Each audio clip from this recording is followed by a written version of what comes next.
Hi there folks, welcome to RRTV's live coverage of the Australian Speedway League's Speedway Championships, and your commentary team tonight is myself, Bernie Weemers, and I'm joined in the comm box by Sean O'Hara.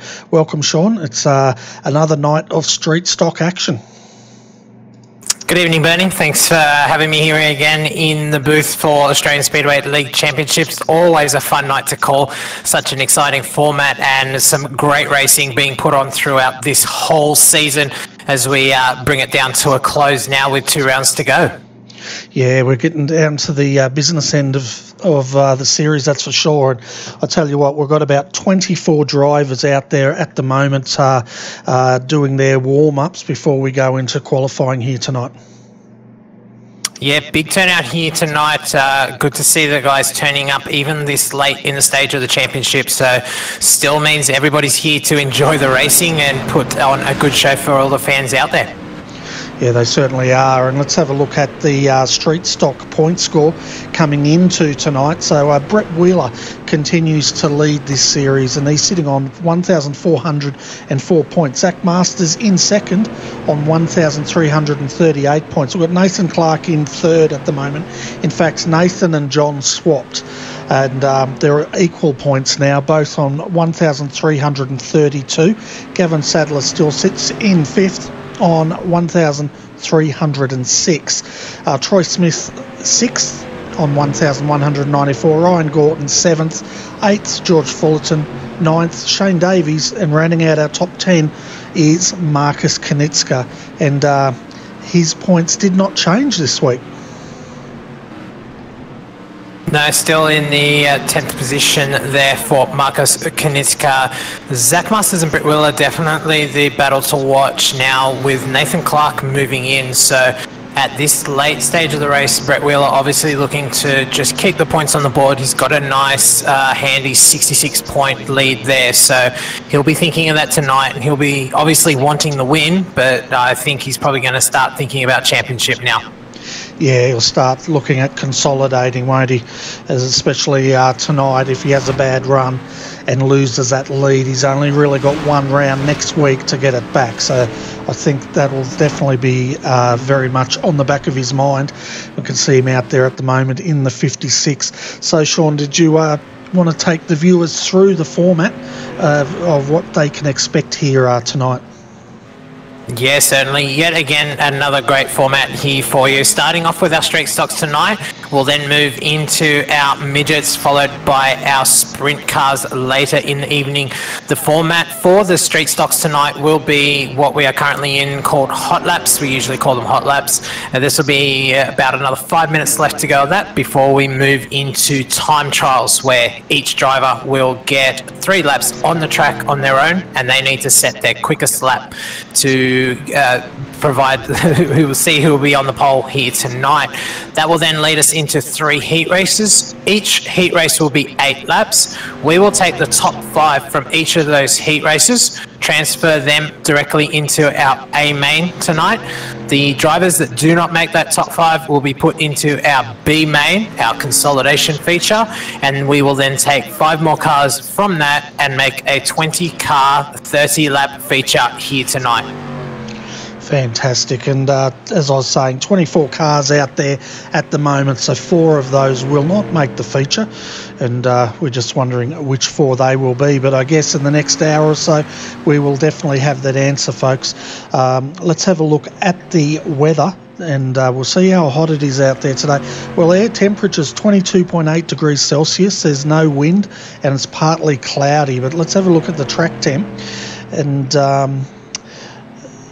hang on a sec, track temp, 37 degrees Celsius. So the clay out there has definitely been baking in that sun all day, and it's looking nice and warm, as it always is at Speedway.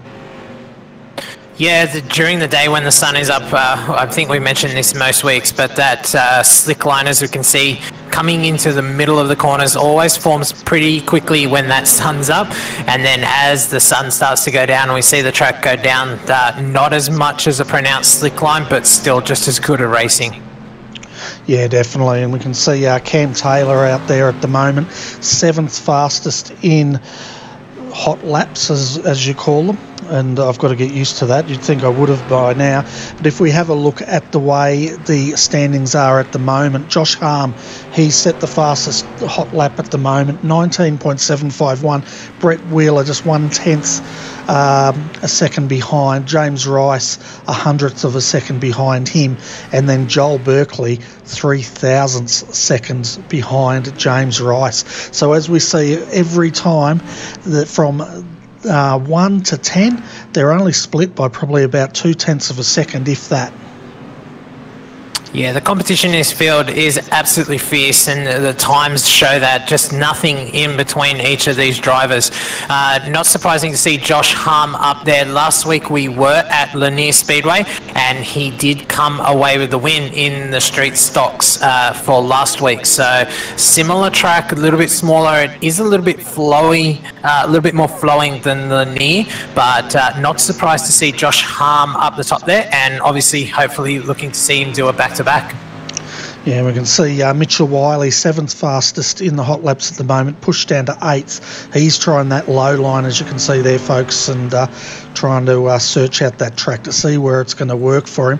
Minute and 46 of hot laps to go before qualifying, folks. Now, for those new, we start off the street stocks this afternoon. Then, as the sun goes down later on today in simulation time, we'll go to the race merch Dirt Midgets, and we end the night under lights with the big bangers. That's the WP Concreting Street Outlaws Sprint Car 410s. So just a developing story, Bernie. It doesn't look like Zach Masters has actually joined us at the racetrack, so this is going to be quite interesting for championship positions. Yeah, it certainly is. It is interesting time. Let's bring it up and have a quick look at this. So Zach's sitting in second at the moment. If he doesn't turn up, he could be pushed a long way down, as far as fifth, or probably down about 6th position potentially.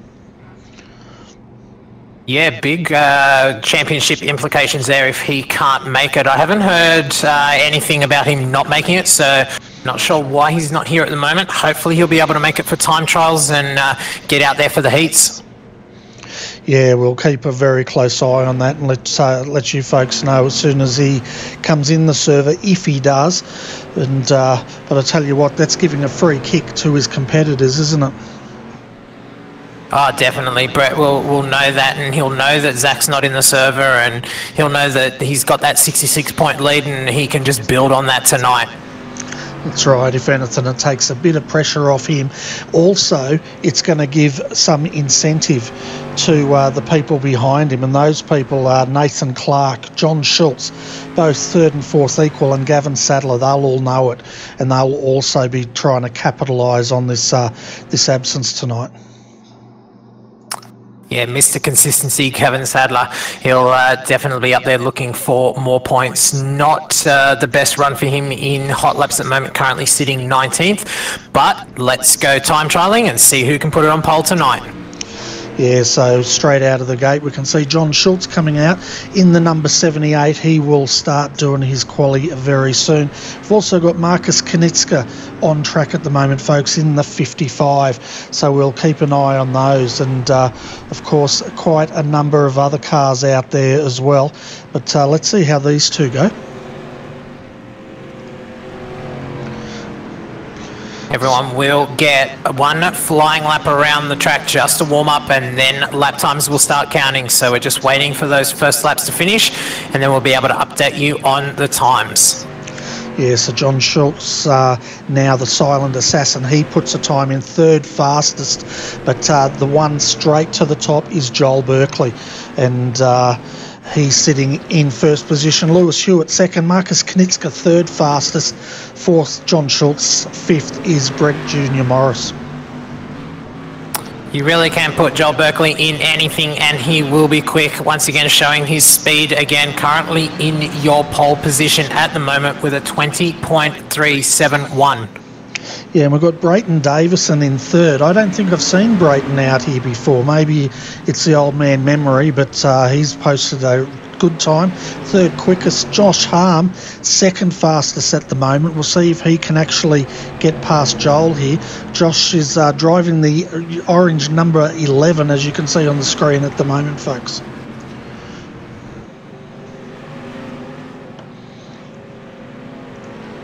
Everybody trying to get their quickest lap times in. Joel Berkeley is still your quick time man. James Rice moves into second now, 19.845. Cam Taylor just moves into third, pushing Brenton Davis down to fourth.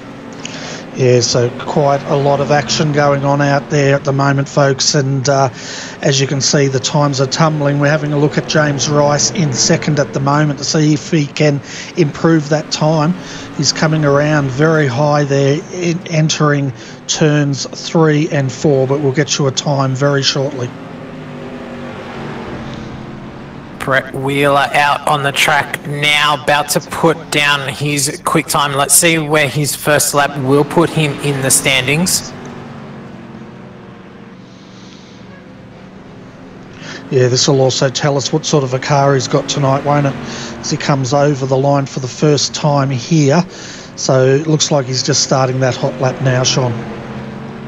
Yeah, I think he may have touched the wall because this is his second lap, so might have just ran a little bit high. And in time trials, if you do touch the wall, that lap does not count. So as much as you want to run as quick and as fast to the walls as you want, you have to be careful not to touch them.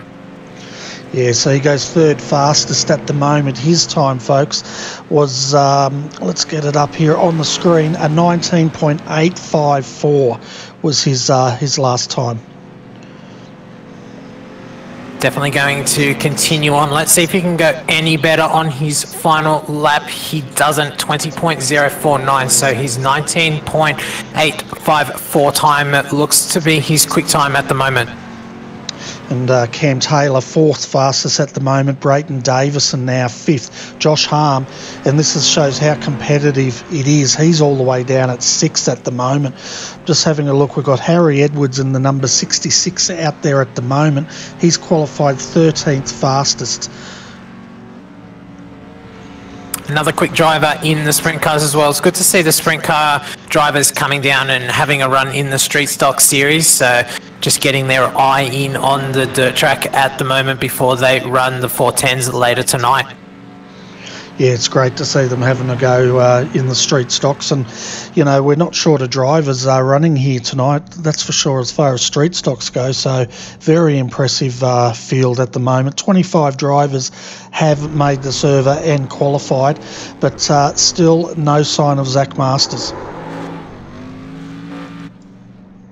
Yeah, very surprising not to see Zach here. I know that he has been looking forward to giving Brett a good run for that championship, so it'll be interesting to see what has happened here and why he hasn't been able to make it to the racetrack.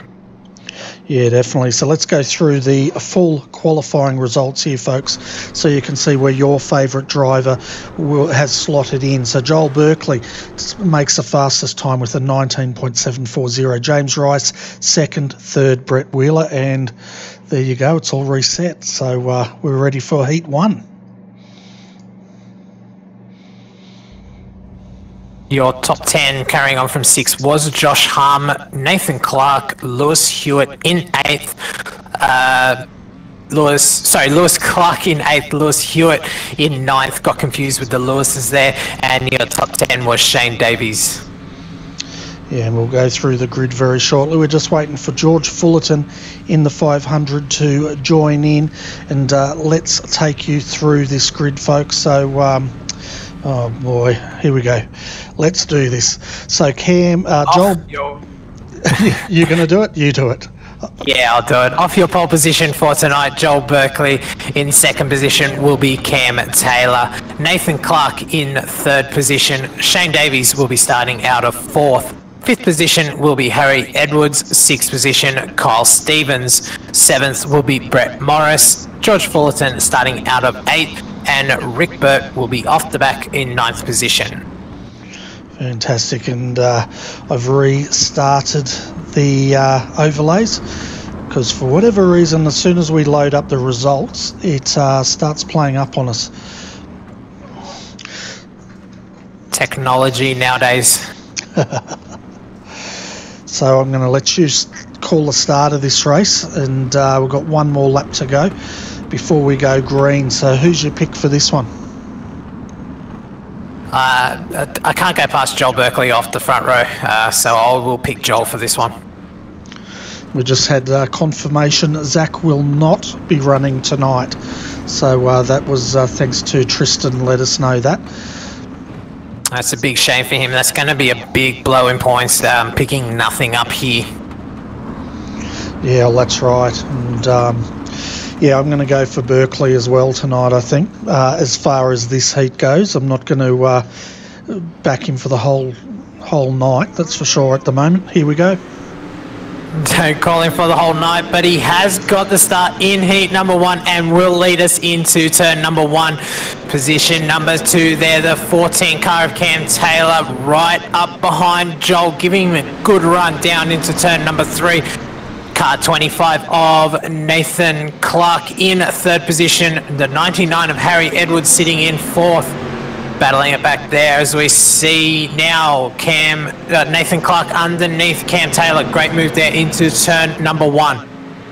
Yeah, Joel Berkeley's getting quite a gap going at the moment.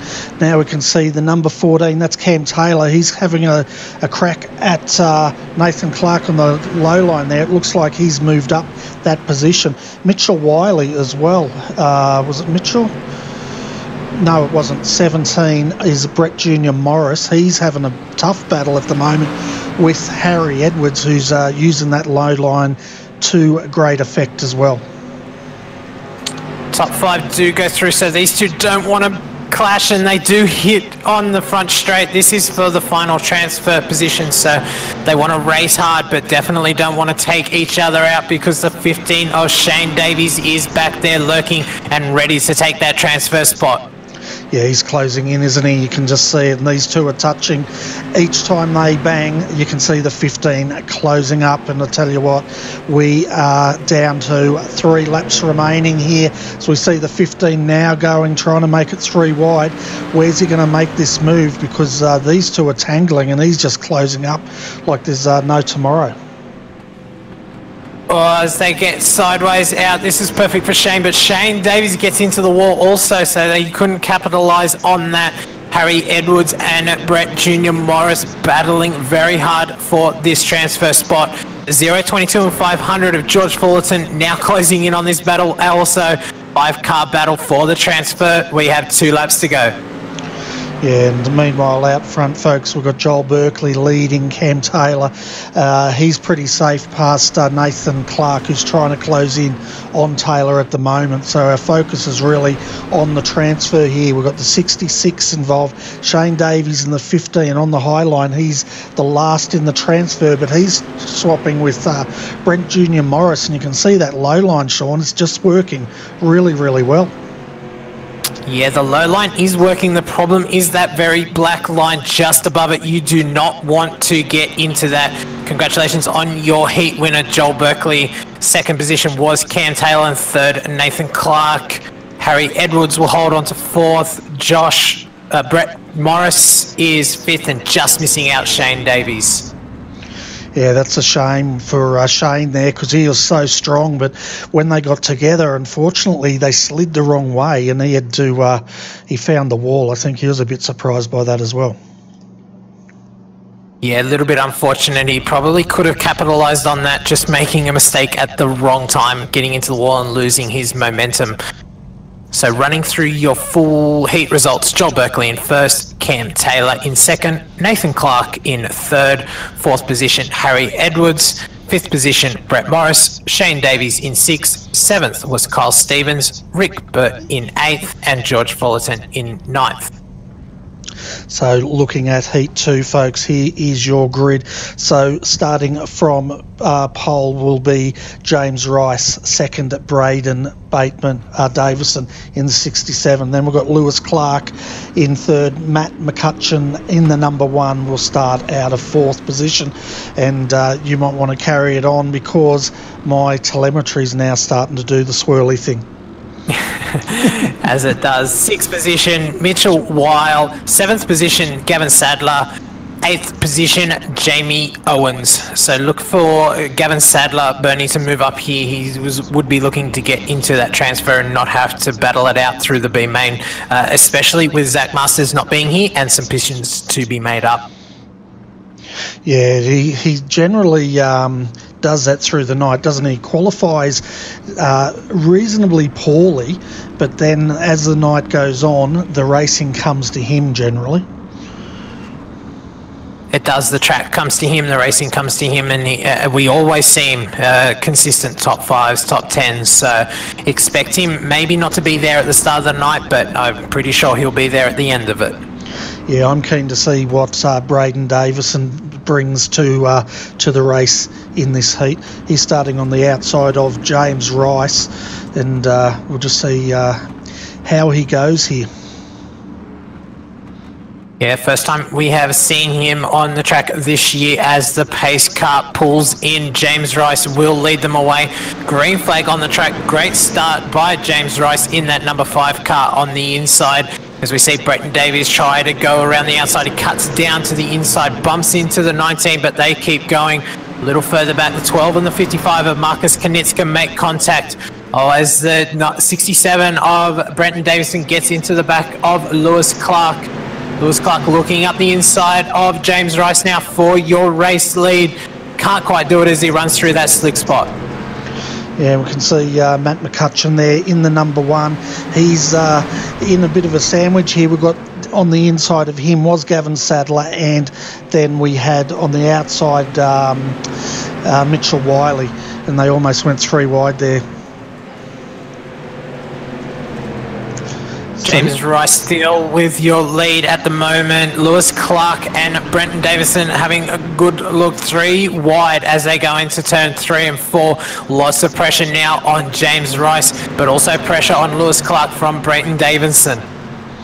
Yeah, and at the moment, Gavin Sadler, he's on the bubble, sitting in 5th to go through to the A main. He'll be dead keen to hang on to that. So he's moved up 1. We did see Jamie Owens into the wall on lap 1. He's dropped off the back of this field. At the moment, James Rice is increasing that lead. Then we've got Lewis Clark, Braden Davison now on a recovery and starting to find his legs moving up. Matt Mccutchen at the moment in the yellow number 1. He's just trying to close in, and then Gavin Sadler, well, he's out there by himself at the moment. Bretton and Lewis just got into each other. This has allowed Mitchell Weil in the, Matt Mccutchen in the 1 to get up there. He's just gone into each other. Oh, Gavin Sadler gets into the 12, 12 into the 55, and the 55 around of Marcus Knitska.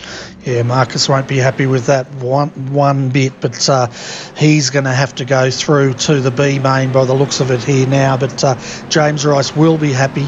A couple of laps to run here. His lead increases, keeping him out of trouble here tonight.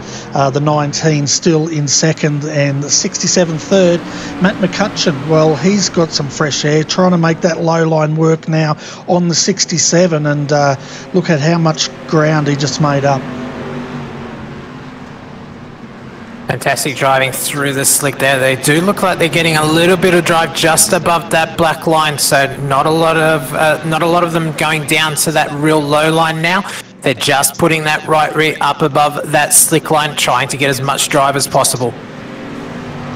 Yeah, they just come through now, finished, and if you're worried about that spinning, folks, it was after the finish line. So your results: James Rice takes a win, Lewis Clark 2nd. 3rd place, Bretton Davison. 4th place will be Matt Mccutchen. Gavin Sadler in 5th. 6th position, Mitchell Weil. Jamie Owens in 7th, and Marcus Knitska spinning there, finishing at the back. So he's going to have a tough night ahead of him now. Yeah, he certainly will have a tough night, that's for sure. And our next race, we've got the 56 down there starting from 1st position. 2nd, Josh Harm on the outside of him. 2nd row tonight will be Lewis Hewitt and John Schultz. 3rd row, Jock Goodyear and Peter Honeybell. And then the 5th row will be Troy Smith and Billy Ryan in the number 33. Keep your eye on the 56 of Brett Wheeler, your championship leader here at the moment. He is going to make the most of this front row start, but he does have the previous race champion next to him in Josh Harm, so this is going to be a great heat. Just looking back as well, Lewis Hewitt in third. Yeah, this is going to be a great heat. Yeah, it certainly is, and we've also got John Schultz out there in the 78, so don't write him off. We'll see what he can... well, actually, he did not make the grid, so John did not make the start of this heat. He'll be looking very hard to try and make the feature because, as we know, John Schultz in fourth position with Zach Masters away in the championship. He'll be wanting to pick up as many points as possible, so the crew will be looking to get that car back onto the track no matter what the problems are. Yeah, they'll be kicking themselves at the moment trying to work out what the go is with that car. Hopefully they can get him out here, because if they don't, he's missing out on an opportunity and of capitalising on Zach Masters not being here tonight. But I tell you what, who's going to take this race? Brett Wheeler and Josh Harm. Here we go, Sean. Brett Wheeler gets the run on the inside. He'll have the inside run into turn one, but watch Josh Harm try to get around that outside. They pull side by side, going down the back straight. Josh Harm gets the run into turn number 3. Brett Wheeler will try and get back underneath, but he is in that slick spot. Can he make it work? They are still side by side here after one lap. Josh Harm looks to have the upper hand around that outside. Race leader Josh Harm, Brett Wheeler second in the number 6, Jock Goodyear, and Lewis Hewitt in the 3 in fourth. Yeah, we can see the number 6 now. That's Jock Goodyear starting to work on the inside of Brett Wheeler, rubbing paint, but racing is rubbing in Speedway, that's for sure, as they go through lap 3 already here, folks. And I tell you what, Brett has a bit of a race on his hand here, because the number 6 is getting involved. Lewis Hewitt in the number 3, he's also getting involved in this great battle. This is where it becomes really hard. The racer inside says he needs to race hard, but really he doesn't need to be racing for this position so hard at the moment. He needs to just manage to hold on for that 5th and transfer to the main. But we know Brett, he's never going to give up. Oh, as Lewis Hewitt goes into the wall on the back straight. Yeah, and he's recovered that car. He's down there in 6th position, but at the moment, Josh Harm's running away with it. Jock Goodyear is 2nd, 3rd, Brett Wheeler. He's going to be dreaming orange tonight, that's for sure. And then we've got Peter Honeybell 4th. The last on the transfer is Troy Smith in the number 13. A little bit of a mistake there from Brett Wheeler. Also, he got a little bit high up into that outside catch fence coming out of turn 2. So now it's a TTL 1-2 followed by Brett Wheeler. Yeah, and then we can just see there the 13, he's still trying to get that car tamed, and the 3, Lewis Hewitt and Billy Ryan. But here we go, 2 laps remaining. I'll tell you what, Josh has run away with this, hasn't he? Yeah, he picked up that outside line on the slick. He was probably watching heat number 1 and 2. That heat 2, it definitely looked more pronounced just running up above that black line. So he went up there, obviously being on the outside, he could get up there first. So he's picked up with that and starting to pull away now. Looking at Jock Goodyear, he is starting to pull him a little bit, but this is the last lap, so doubt he's going to be able to have anything for Josh Harm here. As they come into the final corner here, folks, the win will go to Josh Harm. Jock Goodyear, though, is right behind him. 3rd in this heat will be Brett Wheeler. 4th, Peter Honeybell. 5th, Lewis Hewitt. Troy Smith will come home in 6th. 7th is Billy Ryan. And the 78 of John Schultz did not make the start. Very disappointing for John, so hopefully the team can get him back out. Just having a quick look if he is still in the pits. John Schultz, yeah, so it does look like he's still in the pits, so the team working very hard to try and get him out there. He'll need to make this B main to try and transfer to the A. Yeah, and they've just got that car out there now. He's going to be starting out of the 5th row right up there with George Fullerton. So the good news is John did make it. The bad news is he's right up the back of the field. Great work by that team to get the car back out there and try and get John some points. At least if he's on the track, he can try and make that 5 transfer. We're just waiting on Rick Burt in the 022. It looks like he may not make the start here as the timer is ticking down, and it looks like he's just got in on a nick of time here. Very close. Let's go through your B main grid. From the pole will be Shane Davies. Beside him in second will be Mitchell Weil. Troy Smith will be starting out of third position. Fourth position will be Kyle Stevens. Jamie Owens will be starting out of fifth, and sixth position Billy Ryan. Rick Burt will be starting out of seventh, and eighth position Marcus Knitska. Position number 9 will be John Schultz. Great effort for him to get out there. And off the back in your 10th position will be George Fullerton. Yeah, so keep an eye on the 78, folks. He's got to gain, looks like about 4 to 5 positions to make that cut off. The question is, can he do it? Yes, top 5 will go through to join the back of the 15 already transferred cars. So 5 cars will miss out here. So it's all on. Certainly is, and I tell you what, it just takes one mishap and not make your heat, and all of a sudden John's on the back foot.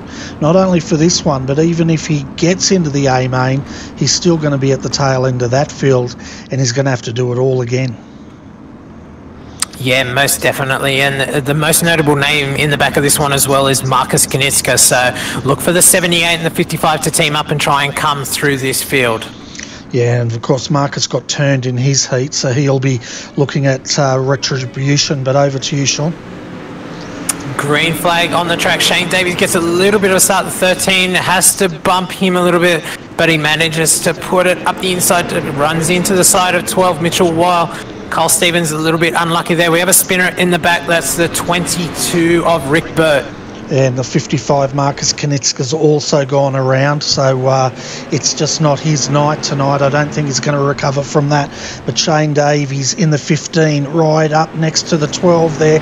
More contact behind us, and the 442 was involved in that. So was Jamie Owens. They dropped right to the tail of that field, and that's allowed, where's John Schultz, up into third already.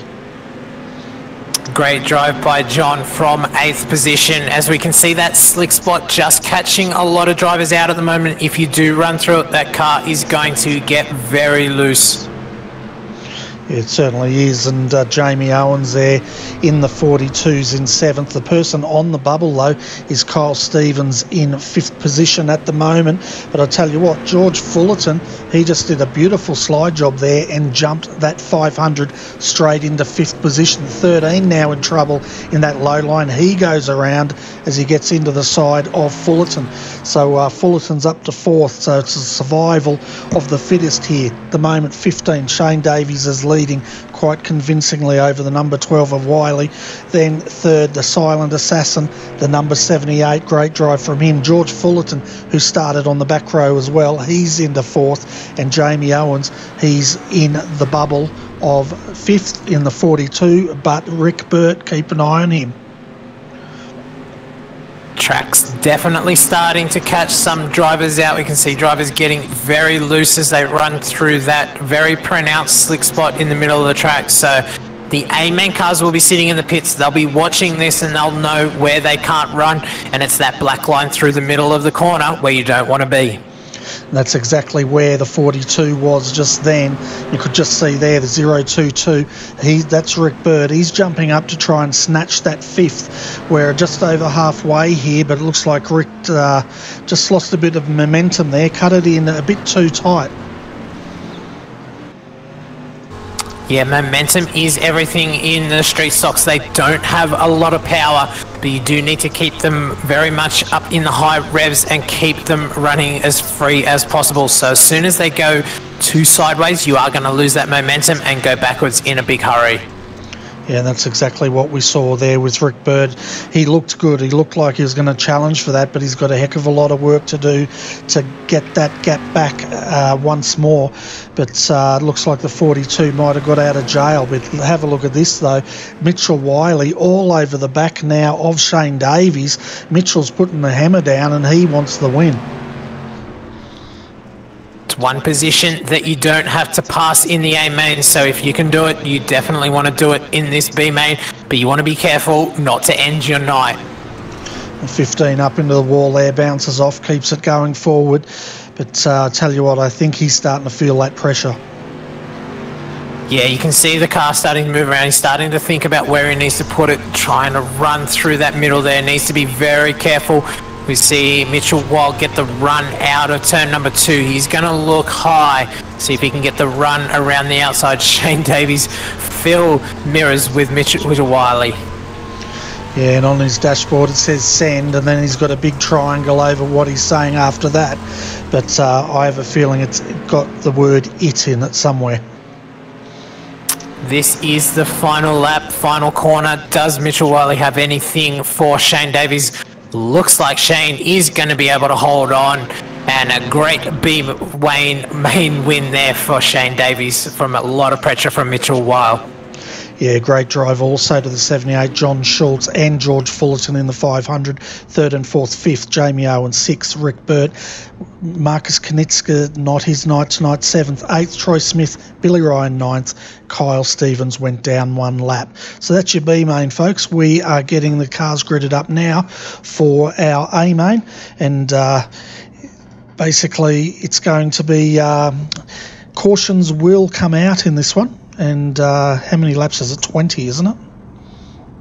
30 laps tonight with the cautions on. Always makes for the people starting at the back an easier job when those yellows do come out. I'm going to put it to the viewers now. Who are you picking for the A main, folks? If you're on our YouTube channel, put it in the chat and we'll see if we can get the popular vote at the moment. What about yourself, Sean? Field is just green. I think we will run through a its truck as we see Berkeley going back there and making a little tap to Josh Harm. So off your pole position tonight will be Joel Berkeley, 2nd position James Ross, 3rd position will be Josh Harm, and Taylor will be starting out of position. Out of 5th, 6th position John Goodyear. Nathan Clark will be out of 7th. 8th position will be Brayton Davison. Brett Wheeler starting back in 9th. 10th position will be Harry Edwards. Matt Mccutchen out of 11th. 12th will be Peter Hannibal. Brett Morris out of 13th. Gavin Sadler out of 14th. 15th position will be Lewis Hewitt. And your transfers from the B main, Shane Davies out of 16th, 17th Mitchell Weil, John Schultz out of 18, 19th George Fullerton, and 20th Jamie Owens. Yeah, so a massive field here, and apologies folks if Sean started sounding a little bit like, what do they call it when you bend your voice? But you came good at the end there, mate. Oh, that's good. As long as I've come back, that's the main thing. Hope everyone caught their favourite driver in that lineup. Yeah, so it's going to be interesting as the pace car comes in. We are about to start the A main, waiting for Joel Berkeley. He puts a hammer down. James Rice gets a great start on the outside of him. The number 11 coming through as well. Brett Wheeler, he's been caught. Where is Brett Wheeler? Back there at 9th. Sorry about that. So go 4 wide there. Brett Wheeler into the 25. Around they go. This is going to bring out the pace car. Massive incident here at Volusia, Sean. Yeah, 4 or 5 cars getting involved there. Again, this was the slick that we're talking about. They got through that slick. The cars got very sideways. As soon as they get sideways, there is nowhere to go for the cars behind, and everybody just concertinaed into the back of each other. Yeah, so let's jump back and have a look at this replay. You can see 4 wide there. The 19s got into the 25 that went around, but then Brett, he's like a pinball out there. He got into the 39 after he bounced off the 7. The 25 also got into the side of him. So Brett's car went from looking beautiful to looking a little bit like a pretzel. Yeah, definitely getting bounced around like a pinball machine there. We see him pull into the pits now. He's going to try and do some quick repairs. Obviously going to try and get back out here and just run around and try and drive up to the front. We know he has the speed in that car. We know he can do it. Just hopefully he can get out here without losing a lap. Yeah, I didn't think they could come out once they went into the pits, but we'll wait and see. Got Brett Wheeler in there at the moment. Nathan Clark in the 25. He's out of that car. Called it a night. Peter Honeybell as well has called it a night. So, you know, if it's going to be a big upset. Brett was leading this coming in. John Schultz could end up getting some points here after all. Yeah, my apologies. Just checking the rule book. That has put an end to Brett Wheeler's night, so he cannot leave that pit. So just confirming that.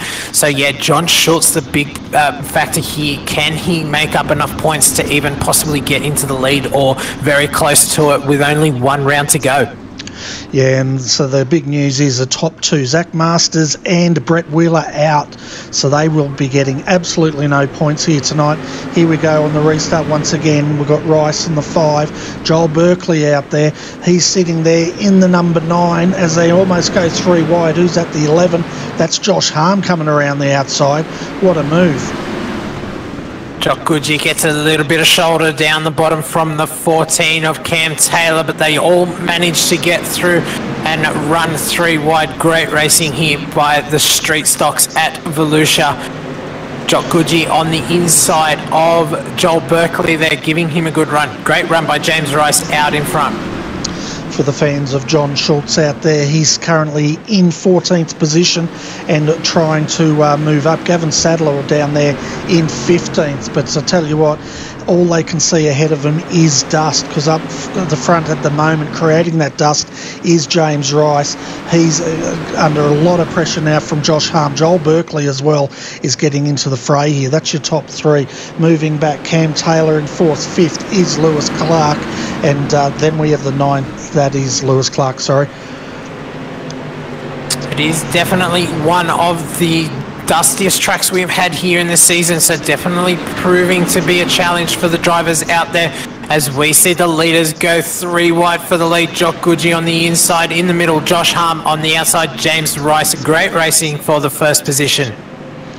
Yeah, and it gets, as we go further back, it gets just as competitive back there. Matt Mccutchen at the moment, well, he's got the 67 for company. That's Braden Davis. The 17's just ahead of him, and that is Brett Junior Morris. But I tell you what, it's like peak hour and pit streak back here. Everywhere you look, there are battles going on all over this racetrack. Battle for the lead is still on. Josh Harm looking on the inside of James Rice. Jock Goodgie just back there looking to get in on the action as well. The 14 of Cam Taylor not far off. You can see the number 9 there. That's Berkeley starting to make that high line work now. And I tell you what, he is not going to let go of these two. And but look at Harm on the inside once more, trying to get past Rice. Rice isn't rolling over though. Looks to me like that middle line is coming in now. That low line just does not seem to have as much effect.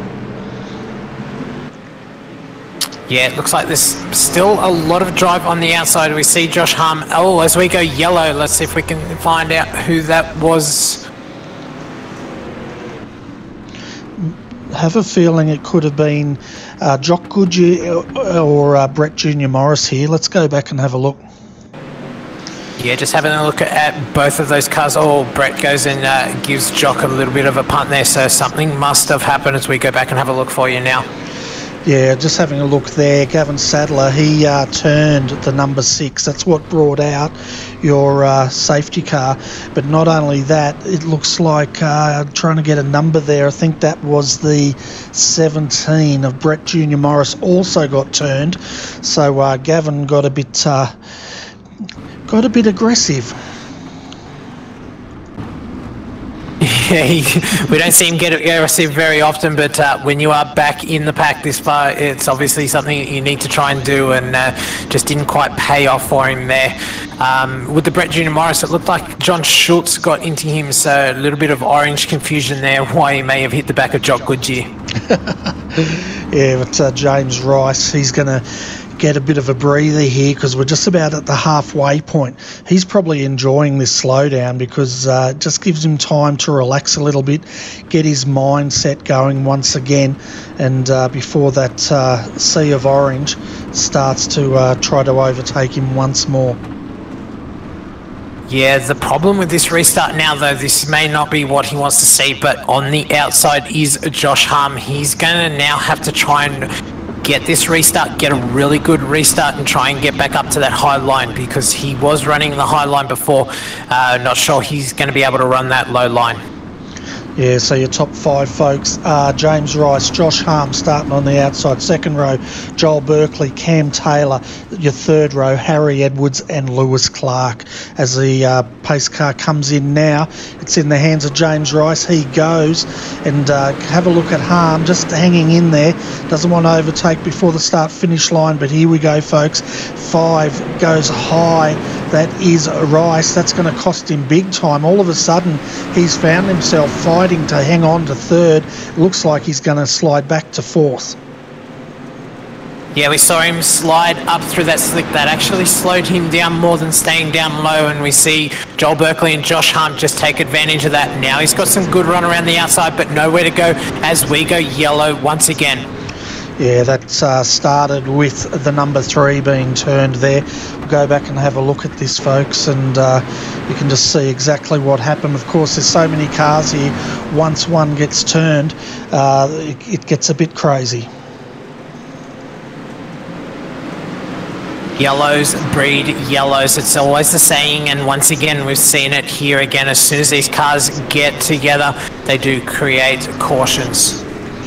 Yeah, and that was Mccutchen got into the 3 there and turned him.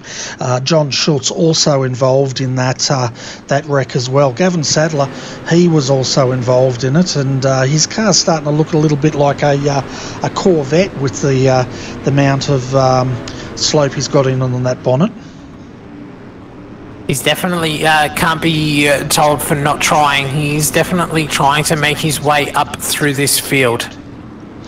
Yeah, we're coming down to the business end now, folks. We've got 11 laps remaining of this A-main final of the Street Stock Down Under Graphics series here.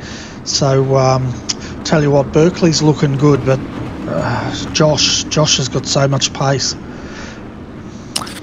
Also, Bernie, put your hands together for John Schultz, currently up in 9th position. Great drive from him here. I mean, he would know that Brett's out now and that the championship was on offer. So this is an absolutely stellar drive from John to be up in 9th position with 10 laps to go. Let's see where he can finish.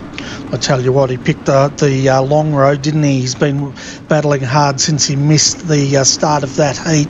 But I tell you what, he's recovering beautifully there, coming in 10th position. And as you said, let's see how he goes here. It'll be amazing if he gets right up into the top 5. Yeah, top 5 would be an amazing effort, especially from the start of his night to now. So he'll be looking at that now and obviously trying to make it forceful moves, but try and make clean moves because the last thing you want now is to have a spin. Here we go, folks. Harm got a great start there. The 9, Berkeley, was caught napping a little bit. Now the number 5's trying to work that low line once more and recover. But he's also got the 14 of Cam Taylor in that middle line. Then the 2 behind them, that is teammates, the 66, Harry Edwards, and then Lewis Clark in the 6. No, that's Braden Davison in the 67, sorry. Harry Edwards now looking on the inside of James Rice. They get together almost up the back straight. Great driving by those 2 drivers, but Harry stays down low. James Rice still trying to go around the outside. He doesn't have anywhere to go. Actually, Joel Berkeley in the front of him there, slowing him down. That allows Harry Edwards into the 4th position. Yeah, and the teammates there, the 66, 67, starting to work that low line together there. Now we can see the 66, Harry Edward, he's starting to close in on Joel Berkeley. Just doesn't have enough traction down there on that low line at the moment, but the 5, I tell you what, he was leading this up until that restart. He's finding himself now 5th position for James Rice. Yeah, sometimes the restarts can help you, sometimes they can hurt you, and tonight it has really hurt James Rice as we see him battling back there now for 6th position with Brenton Davison. Yeah, then Matt Mccutchen is next in 7th. He's got Lewis Clark for company in the 19, and then behind them we've got John Schultz. He's made 1 position up to 9th. He got squeezed a bit a couple of laps ago. The 3, we saw Lewis Hewitt also into the wall, but he kept it going forwards and thankfully did not bring out a safety car. But at the moment it's all Josh Harm. He's just starting to streak away from these guys. Now Cam Taylor's second with Berkeley fighting for that last step on the podium. Yeah, Josh Hum has now pulled out 2 car lengths over Cam Taylor, but a great battle for second between Joel Berkeley and Cam Taylor. Just battling for position there. Both cars running very similar lines, so let's see if Joel can work that inside and try and get it up there. Doesn't quite do it. Gets to his door, but has to pull out. Not enough room, and the room was not complete. Yeah, you could see just he took a very, very high entry there to allow him to get that low line. He just did not have that momentum. Now that he's on that low line, he's got to see if he can do it that way. But he's once again they're tagging. He just does not have enough pace to make that move. We see him trying to run through that middle there. That middle gets him very sideways and it slows him down a lot. Now Cam Taylor has the advantage going into this last lap. Oh, that's it. We're under yellow. That will be the end of the race. Wow. So we'll go and see what we can find out about what caused that. I have a feeling it was George Fullerton. But let's jump back and see if we can work out exactly where this incident occurred. Shane Davies and George Fullerton there just making contact. George just looked like he tried to stay down low and couldn't quite make it and slid up into the back of Shane Davies. Yeah, I don't think with the pace car out on that last lap it would have affected the podium too much. But let's go through the final results here, folks, so you can see where your favourite driver finished in tonight's Down Under Graphics Street Stock Showdown. First position was Josh Harm, your back-to-back winner after doing it last week. He has done it again this week. Second position was Cam Taylor. Third place, Joel Berkeley. Harry Edwards in 4th position. 5th position, James Rice. Brenton Davison in 6th position. 7th, Matt Mccutchen. Lewis Clark was in 8th position. 9th position, John Schultz. Great drive for him to get into the top 10. 10th position was Lewis Hewitt. Mitchell Weil in 11th, 12th was Jamie Owens, Gavin Sadler in 13th position, 14th Shane Davies, George Fullerton in 15th position. Your non-classified drivers were Brett Junior Morris, Jock Goodyear, Brett Wheeler after we saw him have that unfortunate crash at the start, Peter Hannibal and Nathan Clark also not finishing. Fantastic. So now. Bernie. Sorry, mate. Go. That's all right. I was just going to say, Brett Wheeler, Zach Masters, Nathan Clark, and Gavin Sadler all having bad runs there, but John Schultz definitely getting the better of that, being able to make it into the top 10. Yeah, so we had John there equal with Nathan Clark as they came into this equal third. So John will definitely jump up to 3rd position. The question is, coming in 9th position, did he get enough points to actually jump Zach Masters? But I tell you what, with everyone having a bad run here tonight, in a way, Brett might have still hung on to that lead, but John is the big winner out of the points in the top 5 at the moment. Yeah, Brett probably still going to manage to hold on to that lead. It was only 6 points between Nathan and John. So Zach, I would say, has definitely been negated down the leaderboard, and John Schultz will move into 2nd.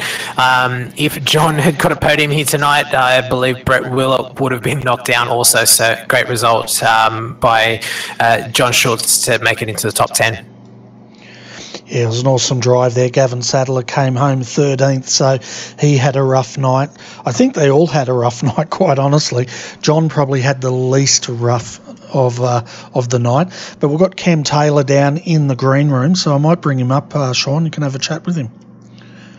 Yeah, I'd love to have Cam in here and have a chat about that track tonight. Cam, good job on your second position there tonight, commenting on the dust on that track. Was that one of the hardest tracks you've driven on in the street stock? Yeah, it was pretty dry. I think they in need of some rain, or their water truck broke down. I actually had a problem with my air blower and my helmet, so I had to kick my visor open a little bit, but you know, we managed, and it was a really good, fun race, to be honest. Yeah, we could see the dust up here in the commentary box, and we were just talking about how treacherous that middle of the track was. Anytime you got near there, that car went very sideways and you lost a few positions. Yeah, I was just trying to find a bit of drive. Sometimes I can get good drive on the black stuff, but not on the track tonight. So yeah, sort of quickly learnt and got back up onto the line. Yeah, some great racing there with Joel Berkeley and yourself for that for that second podium position. Did you know he was there, and did you have sort of an idea of where you wanted to run and make him go down to the bottom? I sort of knew where he was fast, so I tried to sort of stay on his line, because then it's pretty hard to go around unless you make a mistake here. So, you know, he did an awesome job as well. We sort of kept it clean, and I was really happy to put Synergy Sim Racing on, you know, number 2 for the night. Yeah, definitely on a track like that, it's definitely great to be in second position. Is there any sponsors that you would like to thank tonight? Just all the guys and the team at Synergy Sim Racing. They do an awesome job, and you know, I enjoy being a part of their team. Thank you for your time tonight, and congratulations on your second place. Cheers, thanks guys. Fantastic. That was Cam Taylor coming home second. Now, the person in the interview room, I'm not sure who that is, so we'll bring them up. And no, they've disappeared. So obviously they didn't want to have a chat. Just waiting for the server to come up, folks, and it's just come up now. So we're going to go and have a very quick break here.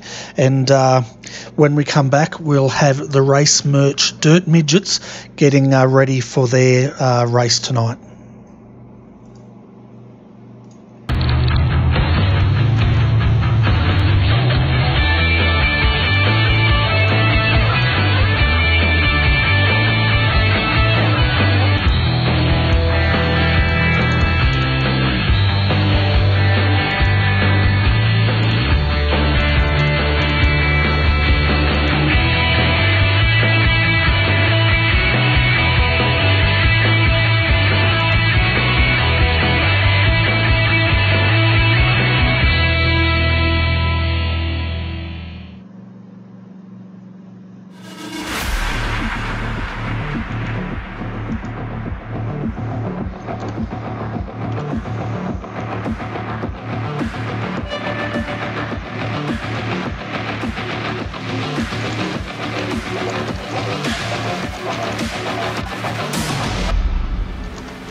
Hi there folks, welcome back to RRTV's coverage of the ASL Speedway Championships. As the sun starts to set here at Volusia, it's time for the race merch midgets. We can see the drivers out there just doing their warm-ups now, and we'll be going to qualifying in around about 10 minutes. So if you want to go and get your favourite drink, a packet of chips, you've got plenty of time.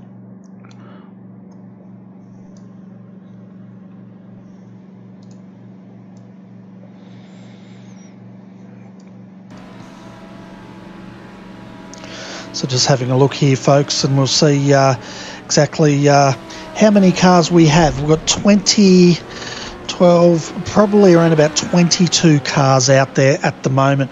The fastest in practice so far is Bob King, and he is driving in the number 51 there tonight.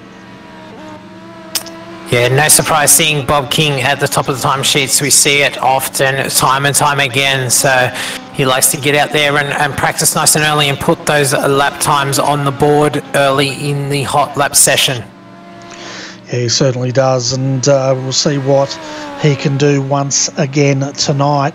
But coming into tonight, let's have a look at the Race Merch Midgets point score. So Bob King, our leader, is on 1,330 points. Gavin Sadler sitting in second on 1,276 points. James Golden Boy Robbie there in third. He's sitting on 1,246 points. Brett Junior Morris sitting in fourth. Fifth is Joel Berkeley.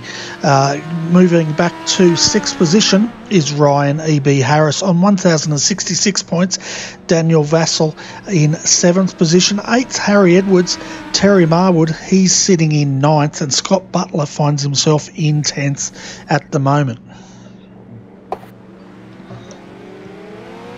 Gavin Sadler looking to have a better run in the midgets than he did in the street stocks if he wants to move up. He is only 54 points behind Bob King, so definitely out here to have a good showing tonight. Yeah, and Tristan in the chat room, a big shout out to him. He's doing a lot of commenting down there, but he's realised he's talking to himself because he's getting absolutely no response. So if there's anyone out there in the chat room, please jump on in and keep Tristan company. When you do jump in, don't forget to like and favourite the page so that you don't miss a minute of the action. Some great RRTV action coming up here in the future also, so don't miss out on that. You can see Matt Mccutchen, he's fifth fastest at the moment in the hot laps, and he's sporting a very nice black and pink livery. And what's it got written on it? Something like "cling to a cat" or something like that. Can't quite read what that says, but I'm sure it does have some meaning for him. Yeah, I'm sure it does, as he finds a wall there. And I'm still trying to read it, but now he's upside down. We'll have to ask him if he comes up for an interview. Jock Good, you're also out there in the 77. And as we go down through the field, folks, we've got Scott Butler out there, James Robbie, Matt Reed, Michael Mulcahy, Brendan Hamilton, Daniel Vassell's having a run here tonight, and Gavin Sadler. So we've got a cracking field here for the Race Merch Midgets tonight. Yeah, another great turnout, so it's good to see this late in the championship that we are still getting enough guys here to race and put on a good show. So all our regulars are here tonight and looking to put on a great show. Just a little bit on Zachary Phelan. He has been doing some practice outside of the server and definitely some hard work with the team. So we've noticed in the last couple of weeks that he has been up the front and running really well. So it's great to see that hard work paying off for him. Yeah, certainly is. And when we get to the sprint cars, Zachary is in the top 10 in that championship now. He moved in last round into the top 10, so that's a great result for him. Yeah, as part of the Vassal Race Team Esports Real World Drivers as well. So great to see him being part of that program as well. Yeah, and I think his teammates there with Matty Reid and Daniel Vassal. I think Matt's also a driver of that team. Yeah, that's correct. Matt being a real world driver, as well as Danny Vassal in the sprint cars, as we know. I believe RRTV on the side of that car in the real world. Yeah, we're lucky enough to get it on Daniel Vassal's car, and you'll see that when he drives his sprint car, he actually drives it in the same colour scheme, carrying the same sponsors as he does in the real world. So it's just showing how the virtual can become the reality and vice versa. Yeah, it's great where the sim has come to from where it did start. So it's great to see people transitioning from virtual to real, and it's great to have the real life drivers come into the virtual world as well. Yeah, it certainly is, and I think that's what's great about Speedway, apart from it being awesome racing, is it's still very accessible, isn't it, well, it's a lot more accessible than road racing can be. Yeah, dirt racing definitely it's a more of a, I'd say, a family sport. I mean, everybody knows everybody in the Speedway fraternity, and everyone's always willing to give a hand. So it always makes for fun Saturday nights when that happens at your local racetrack. Yeah, exactly right. And I know when we had it here in Canberra, you had the Speedway families, as you were saying, and these second, third generation drivers coming through, and they've just got that really close bond, haven't they? Yeah, most definitely. And if you've only ever seen Speedway on RRTV, I would certainly suggest going out and catching your nearest live event at a Speedway near you. Yeah, definitely. Do they still have that nice sweet smell of ethanol? Yeah, the methanol, it's definitely a unique smell. Not many other race cars use it except in drags, but that's more, sometimes that's nitro more than methanol, but definitely a unique smell to get out to the track and smell. Certainly is, and I can just feel it now, a balmy Sunday, Saturday, summer evening in Canberra, smelling the methanol. What a way to spend the weekend. You make me want to just go to a Speedway now, Bernie. Let's go through your top 10 for hot laps at the moment. We currently have 2 minutes 30 left to go in our hot lapping session. Still at the top of the timesheets is Bob King, currently on a 16.394. Close to him on a 16.423 is Brett Junior Morris.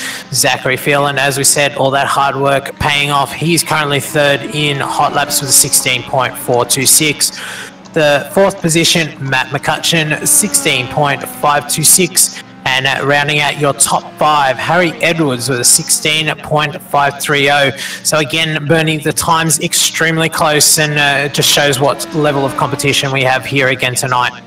Yeah, it's extremely close. In fact, it's a lot closer than what the street stocks were, that's for sure. All these guys are well within what's probably 1.5 tenths, if that. Yeah, all top 10 well within one full 2 tenths of each other, so extremely close in hot laps at the moment. Hopefully that continues into time trials, which we'll be getting into very shortly. And there's a bit of a question mark over 3 drivers in the server at the moment. That's Michael Wilson in the 81, the 41 of James Robbie, and the 21 of Matt Reid.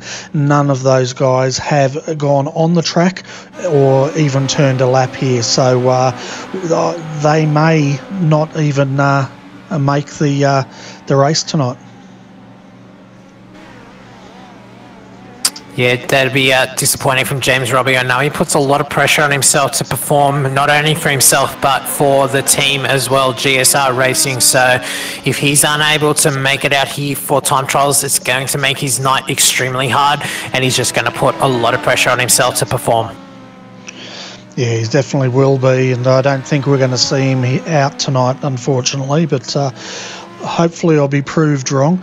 You can see the 66 in there smoking it up in pit lane, and everyone else is deciding to test their roll cage. But Ethan Bastian, 18th in the hot laps, he's pretty keen, he's hungry, and he's still going around getting that car dialed in, while most of the other guys are clowning around on the infield. Yes, some of the guys like to tune in this session. Some of them just like to get a feel for the car. Some of them may be running this car for the first time. It looks like some of the names are first timers. Just everybody has a different hot lap session that they want to achieve, and they like to try and get it through as quickly as possible. And then the last couple of minutes are just a muck around session.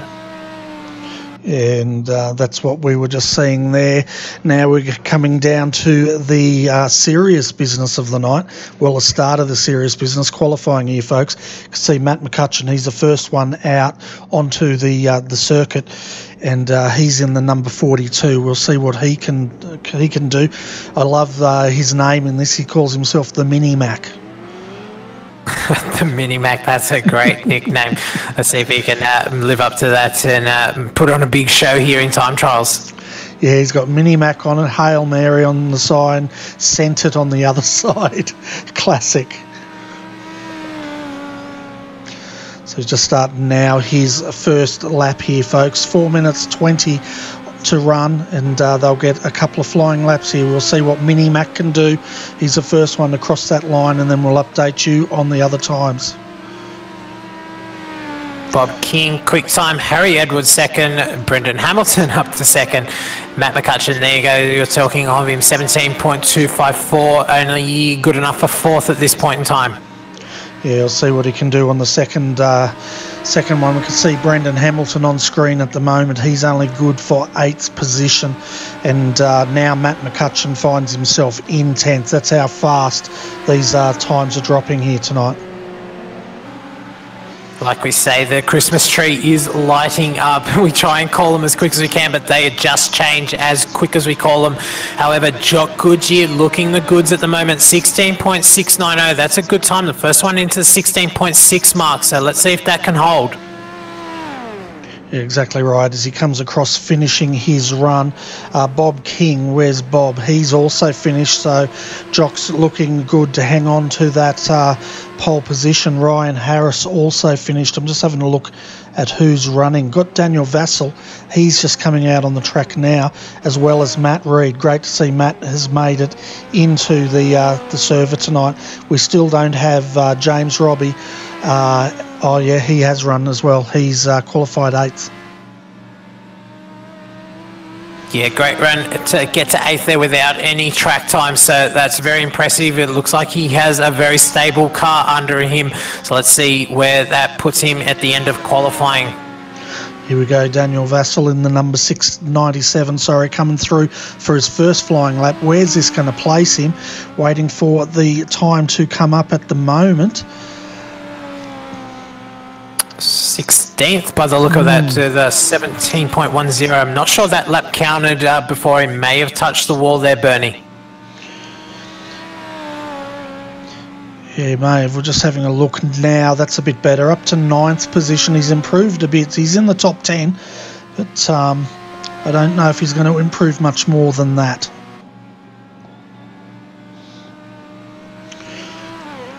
Go and have a look at final few cars.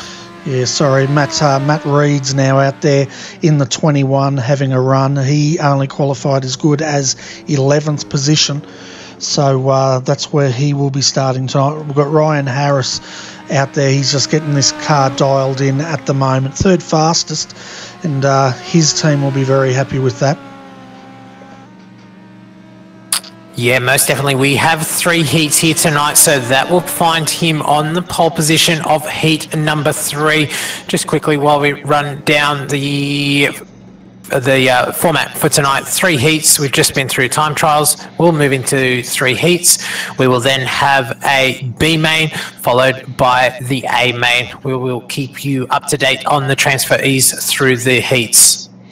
Yeah, and with 1 minute to go, your full qualifying results are Jock Goodyear first, Bob King second, third Ryan Harris, 4th Daniel Vassell, Matt Mccutchen 5th, Brett Morris 6th, 7th Brayton Davison, 8th Harry Edwards, James Robbie 9th, Gavin Sadler slotted in 10th, Matt Reed 11th, 12th Mitchell Gee, 13th fastest was Terry Marwood. Then we had Zach Phelan there in 14th, 15th Peter Honeybell, Ethan Bastian 16th, 17th Scott Butler, 18th Brendan Hamilton, 19th Michelle Callow, Michael Wilson 20th, 21st Carl Hoffmans. The two that did not set a time was Aaron Kelly or Michael Mulcahy.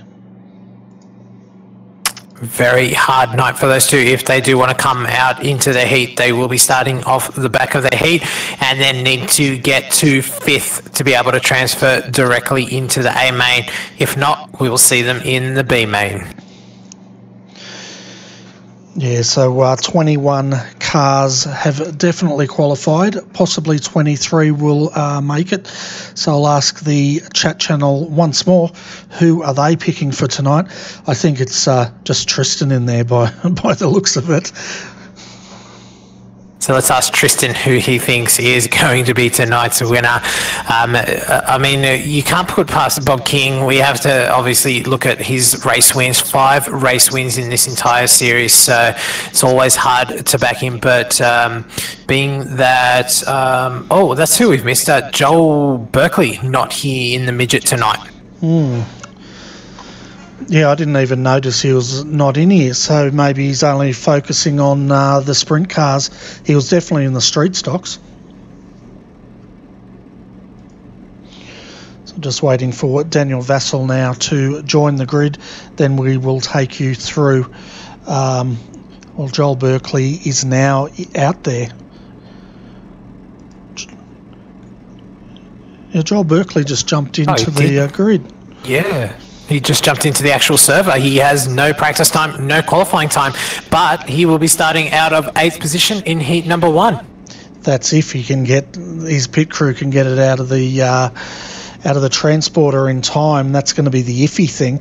But Daniel Vassell, he is out there. We're just waiting to see if Joel Berkeley actually makes it to the track. But I tell you what, it'd be a tall order considering he just got into the server. Tear-offs need to be checked. All the safety equipment needs to be put on. This is going to be a tall ask if he's going to be able to tack onto the back of heat number 1. Exactly right, but while we're waiting, let's take you through this grid. So Jock Goodyear, he will start out of position 1. On the outside of him is Daniel Vassell. Moving back to the second row, we have Brayton Davison in the 67. He's joined by Gavin Sadler next to him. As we go back to the third row, Ethan Bastian and Terry Marwood. Then we've got Michelle Callow. Joel Berkeley, he did make it, so he will be starting out of 8th. This is going to put on a good show. Watch for him to come up as far as he can, definitely to try and make that 5th transfer spot. I'll tell you what, I know making late entrances can be fashionable, but I think that's just stressful. That was cutting it very close. I don't think there was very much time left on the dummy grid clock as he rolled out of pit gate. So glad to see him in here. It's going to be interesting to see how he deals with that psychologically. It's going to be a hard thing to try and get settled now and drive your way through this field. Well, exactly right. He doesn't know what he's coming into. He's done no laps in that dirt midget, and he doesn't even know if that thing's dialed in. Luckily, he does have some in-car adjustments. They can modify shocks a little bit from the in-car, so look for him to be doing that very quickly as he learns this car and racetrack for the first time under green in heat number 1. Yeah, just waiting now for the pace car to come in, and then Jock Goodyear, he's going to have control of this field. We'll see what Danny Vassell can do here, if he's going to get a good start or if he's still... Here we go, folks. So 77, Jock Goodyear goes. Daniel Vassell goes with him straight into the side of Goodyear. Goodyear into the wall and over and out. Yet no room given at all. They touch wheels as the 77 of Ethan Bastian gets on the inside of Danny Vassell there. It looks like my timing has just gone haywire. Yeah, so looking at it at the moment, Daniel Vassell in the 97s leading Braden Davison. In the 67 third is Gavin Sadler. He's moved up a long way. Joel Berkeley finds himself in 4th position. Terry Marwood 5th, and on the bubble behind them Ethan Bastian and Michelle Callow. They're fighting it out for the scraps, and poor Jock Goodyear, he is in pit road and he will not be happy with that. Joel Berkeley, 10th, 8th to 4th in 1 lap. That's just amazing driving. So obviously that car is dialed in and has answered his critics straight away on the first lap. Yeah, he can breathe a big sigh of relief, because if he finishes in the top 5, which it looks like he will, although now he's just moved down to 5th position because Terry Marwood has done a beautiful passing move. What's going on here? He's going backwards because 6th now, Michelle Callow's through, and Berkeley, you spoke too soon there. He's into the wall, and that's the end of his race. Bernie, I've done the commentator's curse. I shouldn't have said anything as soon as I said it. That's where we saw him start to fall off, and unfortunately that's put him in the back there, and Michelle Callan himself got into the wall, and we'll see him take no further part in Heat 1. That's exactly it, and at the moment though, Daniel Vassell, he is leading over Braden Davison. Then we've got Gavin Sadler, they're all safe. Terry Marwood in 4th, he looks safe. Michelle Callow, she just has to finish and she will go through to the A-main. Field starts to spread out now. Track still looks a little bit juiced up at the moment, but we're already starting to get a little bit of dust, so I'm expecting it to go just as black as it did in the street stock. So that's going to provide some great 2-lane racing later in the night. So come across the line for the final time. Daniel Vassell holds out over Braden Davison in 2nd, 3rd, Gavin Sadler 4th, Terry Marwood, Michelle Callow 5th, Ethan Bastian, Joel Berkeley and Jock Goodyear all DNF'd. Big names in the B main already. Jock Goodyear and Joel Berkeley, they are going to be coming from the B main.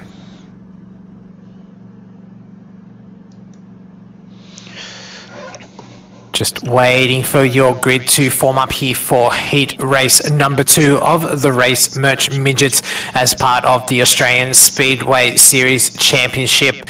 Again, as we said, this is the penultimate round. We have 1 round left to go after tonight, so everybody looking for those last championship points just to climb up that ladder a little bit further.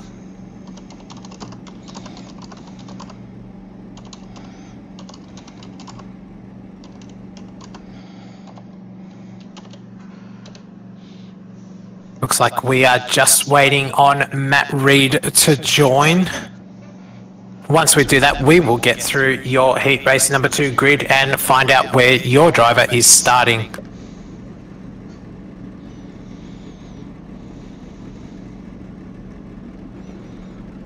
As the pace car pulls away. So from your pole in heat number 2 will be Bob King. In 2nd position, Matt Mccutchen. Harry Edwards will be starting out of 3rd position. 4th will be Matt Reed. In 5th position will be Zachary Phelan. 6th will be Scott Butler. 7th, Michael Wilson, and Aaron Kelly will be starting out of 8th position. And an update there, folks. Matt Reed did not make the grid for this race.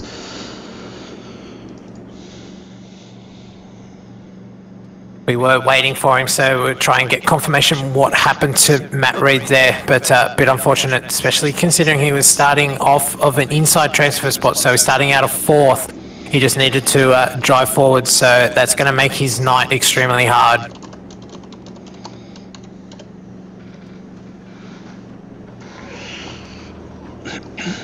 Pace car brings him around, not sure. Bob trying to give Matt Mccutchen a hurry up there, pulling alongside of him. Matt Mccutchen trying to bring the field back together. Bob King actually has the start of this race, so he will be dictating the start of this race. No real estate given there. They are nearly touching wheels coming through turn number 3. And Harry Edwards. We are green. Go, go, go. Matt Mccutchen around the outside, cuts down onto the inside of Bob King, tries to get the run. Bob gets the drive out of turn number 2. but the slider is on. Matt Mccutchen pulls up in front of Bob King and manages to take that spot for a short period of time. Bob King will return the favour back in turn 1 as we switch back. Bob and Matt Mccutchen side by side. Harry Edwards on the outside looking to go around the both of them on the high line. Yeah, and then further back behind them, Zach Phelan, Scott Butler and Michael Wilson. Aaron Kelly bringing up the tail. I'll tell you what, at the moment it's a race for the lead here as Bob King once again slides down on the inside of Matt Mccutchen. He just does not have the pace, but check out Harry Edwards. He's trying to make that high line work as he washes out a little bit, and he's going to fall back into the clutches potentially of Zach Phelan. Yeah, lost a little bit of momentum through the middle of the corner there. He is looking about half a car width higher than where Bob is sitting at the moment. Bob just trying everywhere on this racetrack. It doesn't look like he has an answer for Matt Mccutchen at the moment. And as we ride here with Harry Edwards, you can just see him hard at work, and just have a look at the two in front as they are trading positions here. Bob now going on the middle line and now trying the low line exit. He's trying everything. He just cannot get past Matt Mccutchen at the moment. Yeah, Matt's showing some great speed in that car. Just Bob, you can see him trying high, trying low. He just can't get the drive that he needs to get past Matt. So that car definitely hooked up for Matt as they get very close there coming out of turn number 2. Yeah, we're coming down to the last lap at the moment, folks. The person on the bubble, that is Michael Wilson in the number 81. He just has to keep that car straight and not do a Berkeley, and he will go through. That's our new name, by the way. Doing a Berkeley, I'll remember that for later in the night. Oh, I tell you what, Matt Mccutchen just did a Berkeley. Yes, he's dropped back to third. Oh, now they've both gone around at the finish line. Yeah, not sure what happened there. Matt fallen back to third on my timing sheet, so we'll just wait for the official results to come through of that heat. And it does look like Bob King is your winner over Harry Edwards, followed by Matt Mccutchen. That's right, and I don't have the rest of the results there. Michael Wilson did come through in 5th by the looks of it, so he will go through to the A main as well.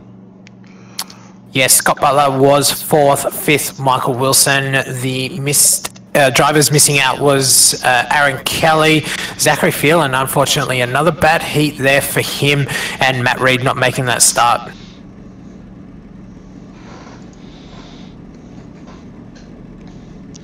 Tell you what, Bernie, Zachary Phelan not having good heat runs, and it's really putting him back, having to start in these B mains. It's happened to him, I think, the last 3 rounds, so definitely would not be happy about his heat starting positions.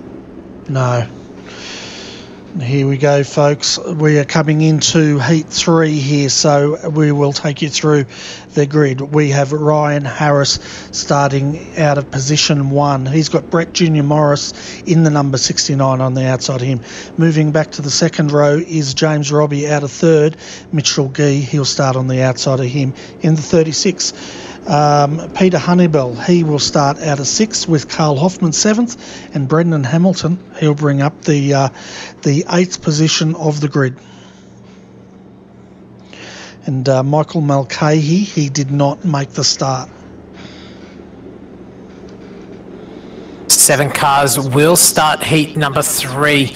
I'm just going to put it out there, Bernie. James Robbie, looking to have him have a good result in this one, but obviously having me said that now, it may be a DNF. Who was that, Michael Mulcahy?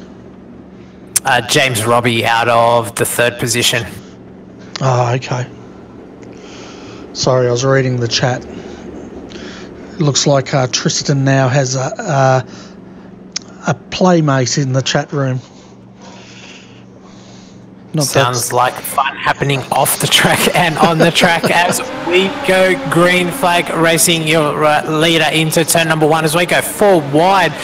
Coming out of turn number 1, Ryan Harris holds your lead. Brett Jr. Morris in 2nd. James Robbie on the inside trying to hold off trying to get the 3rd position spot there. Gets a little bit crossed up, stays away from those tyres. Good run down onto the front straight. On the inside, Brett Morris with the move on Ryan Harris.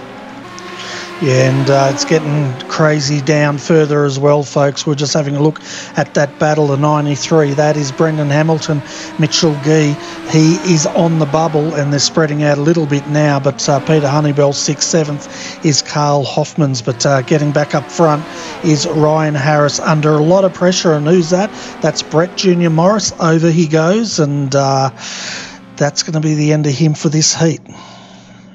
Yeah, very hard fought battle there, just no room on the outside, and I saw him go up into the catch fencing, so he will be out of it. And in our B main tonight, James Robbie, that allowed him to take the lead here from Ryan Harris. What does he have left in the tank with 4 laps to go? Hopefully petrol. Methanol, and lots of it. But at the moment, James Robbie's doing a great job here. He's starting to stretch his legs over Harris. Brendan Hamilton is dropping off the back in 3rd as they just start to calm down a little bit now. Mitchell Gee, 4th. 5th is Peter Honeybell. He's moved up. And Carl Hoffmans, he's in 6th. Looks like, well, we know Brett Junior Morris, he's out. Michael Mulcahy did not make it. So the only driver we may see in the B main would be Carl Hoffmans here. Yeah, it looks like Carl's struggling with that car as well, so he'll be looking to try and get that resolved before we quickly turn over into our B main. Back up front, Ryan Harris still shadowing James Robbie, but doesn't look like he's going to have an answer. This is our final turn as they come onto the main straight. James Robbie will take out heat number 3, followed by Ryan Harris. Brendan Hamilton in 3rd, 4th Mitchell Gee, and the final transfer Peter Honeybell. And as I said, Carl Hoffmans having to go to the B main.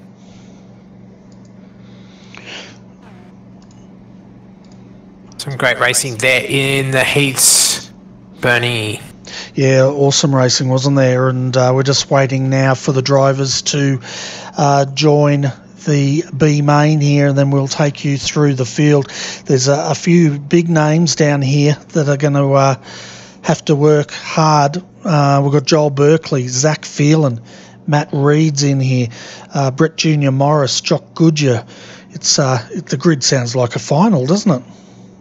Yeah, well, I just had to do a double check. I wasn't sure if I was looking at an A main or a B main here. It definitely reads as a top 10 of an A main with the names that are in this B main here tonight.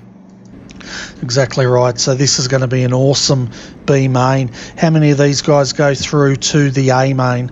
Is it 5? We will be taking 5. That's correct. Yes. So let's go through your starting grid. Out of P, number 1, Joel Berkeley. And remember, this is the B main, not the A main. 2nd position, Aaron Kelly. 3rd position, Carl Hoffmans. Ethan Baston will be starting out of 4th. 5th will be Zachary Phelan.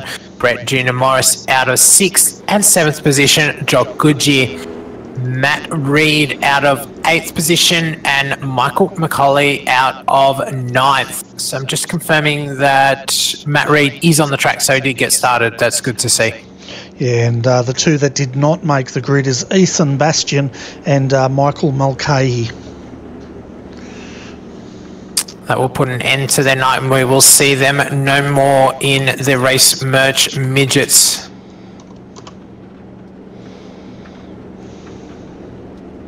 What does Joel Berkeley have? Being that he's on the front row, I'm suggesting it may be a walk away from him, but I put the mocker on him in the heat, so I definitely don't want to do that.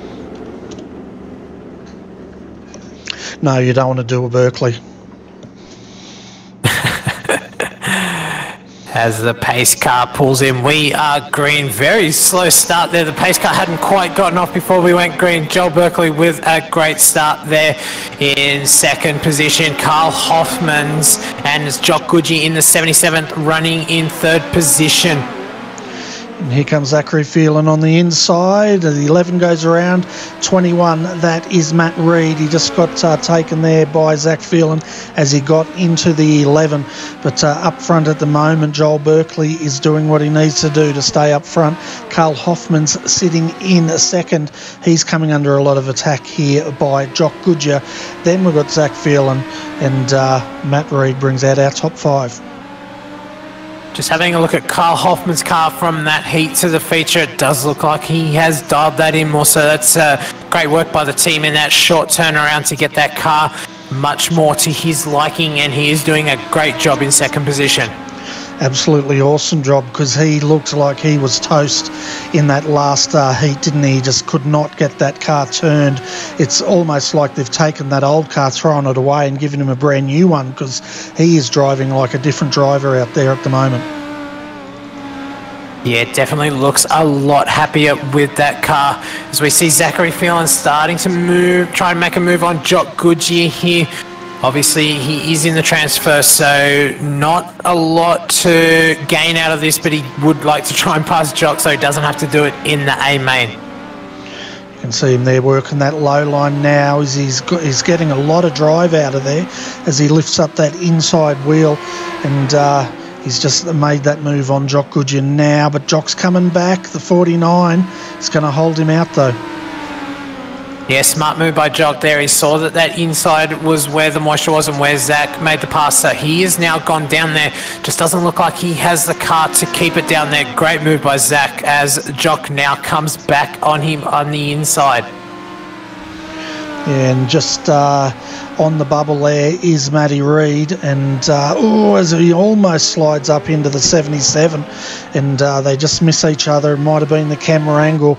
At the moment, Joel Berkeley is leading this race, followed by Carl Hoffman, and then Zach Phelan, and then we get back to this battle.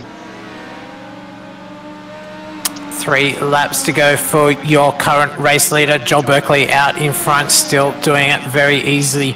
Just looking at this battle here between Jock and Matt Reid in the 21 car. They are both in the transfer spot, so it's just a matter of swapping positions either inside or outside for the A main.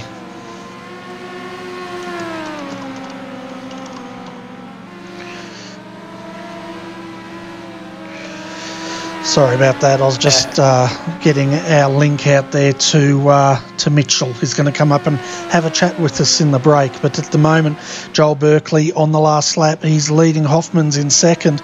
Great drive by Hoffman's, as well as Zach Phelan third.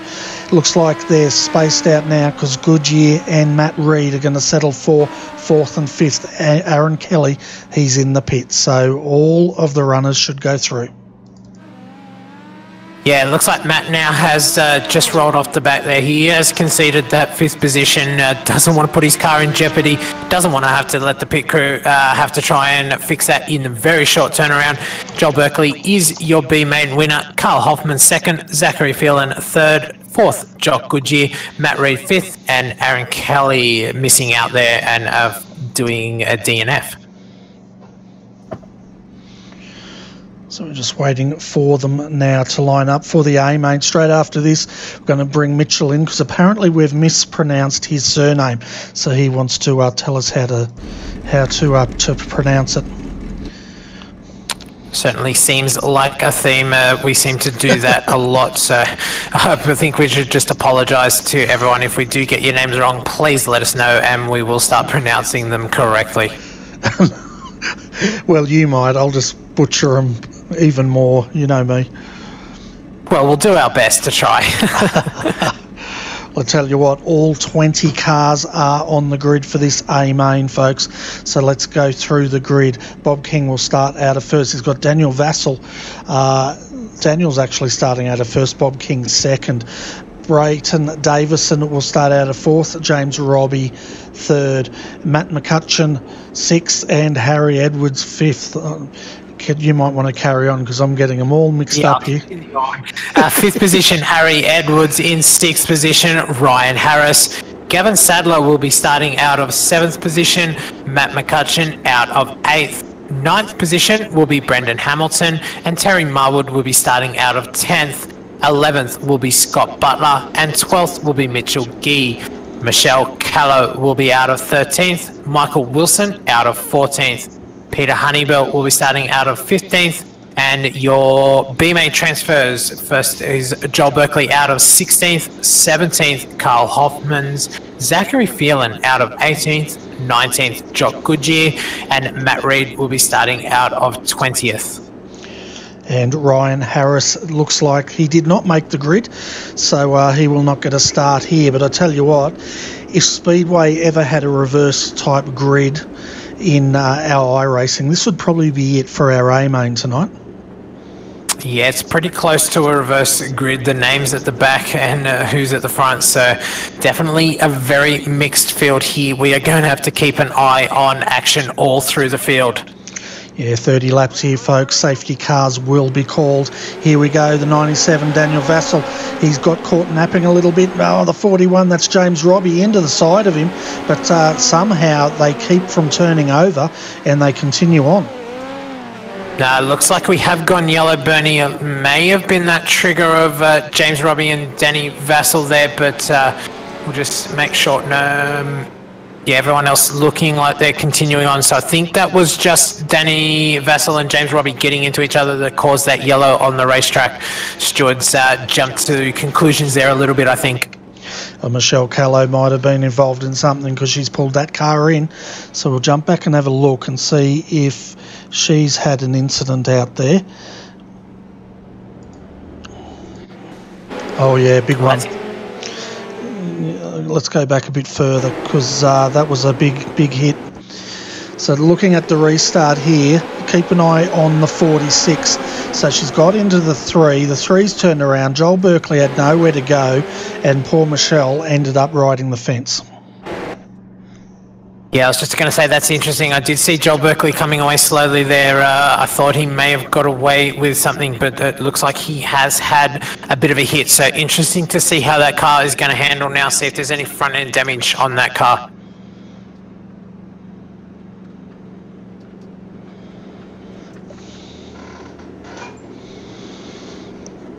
Yeah, so Great shot of Bob King, your leader there, followed by James Robbie, Danny Vassell. 4th place is Brenton Davison, and 5th Harry Edwards. Yeah, waiting for the single file restart here. Bob King will lead them away once the pace car's in, and all bets are off after that. Very aggressive by James Robbie on that move on Danny Vassell. He definitely put it on the inside and said, I'm coming through. Great jump by Bob King as we go green here for your A-main feature race. A little bit of a jump over James Robbie. Danny Vassell got held up a little bit there. That put him back into the clutches of Brenton Davison, but he's managed to pull a little bit of lead now as we see on the inside. The Harry Edwards, I believe that is on the inside, battling with Brenton Davison. Yeah, the 42, that's Matt Mccutchen. He's getting involved in this as well, trying to make that low line work. There's a slide job up in front of the 66. That's Harry Edwards, and he moves up a position. As we can see, the 67 almost going around up top. That was Brenton Davison. Unfortunate there as we see Brenton Davison falling down. No yellow as we stay green. Up high, Matt Mccutchen. Harry Edwards looks on the inside but can't get the job done. Thinks better of it and pulls out. Bob King, your leader, out in front. 2nd still James Robbie, and Danny Vassell still holding on there in 3rd. Great battle for the lead. As we look further back, the 42, that is Matt Mccutchen. Harry Edwards is trying everything to close in on him, but to no effect at the moment. We've got a black car around. Let's hope that does not bring out the pace car. But Gavin Sadler is in 6th position. 7th, Jock Goodyear, already he's come up through the field and looking great, and we are under yellow. Might have been Scott Butler. Yeah, we're just going to go back and have a quick look now. You've got it on screen at the moment. We could see the number 10 up top. Okay. The number 10 we saw him very early. It did, didn't it? And I called. That was Terry Marwood. We'll go back and have a look. I did see him turn in the background of the screen, but let's go back here. It does look like Terry got a little bit of driver. Just watching it here now. Goes around the outside, trying to put a move on Jock Goodgie. Oh, it does get locked up, and we see those front wheels go in the air. That caused the Constantina after that. Yeah, you can't steer them much when they're on the rear wheels like that. There's only one way to go, and it's down the track. That was my professional commentary opinion there. Did you like that? Were you I impressed? did. That was a very technical explanation there of what happens when the wheels come off the ground. I thought you'd appreciate that. So here we go. Bob King will lead the field off in a moment. We're almost at the halfway mark, folks. 2 pace cars. Keep an eye on James Robbie, though. He is aggressive tonight. Daniel Vassell behind him. Matt Mccutchen, but also Jock Goodyear. He's had an awesome drive tonight, all the way up to 7th position already. Yeah, looking for him to keep progressing forward through this field. As we see James Robbie try to go early, Bob King says, no, you won't. And that lets Bob King get a nice lead as we see Danny Vassell down the inside, but Matt Mccutchen trying to go down the inside. We will go yellow once again. Yeah, I saw in the background there, who was it? There was a white car, just trying to work out who it was. Was Berkeley involved in that as well? I see him getting away slowly. He may be involved in that also. It was. Let's have a look at Joel Berkeley. And Brayton Davison. Let's go back further. So have a look at this restart here, folks. In the background I saw Brayton Davison go over, but you're right, it must have been Berkeley that he got into. Just coming up to the restart here now. Keep an eye on the number 9 and the car behind him there, the 67. Joel gets a run down on the inside. Oh, he gets a little bit of a tap, but I think he was already around by then, and the 67 gets up into Berkeley. Yeah, and just lifts a wheel there, and over she goes. So at the halfway mark exactly now, and hopefully we're going to get a good long run to the end here so the guys can fight it out. Looks like Ryan Harris at the moment in 12th position. We've lost Mitchell Gee, Braden Davison, Terry Marwood and Michelle Callow. So I've got Ryan down here as pitting, but he's out on the track again.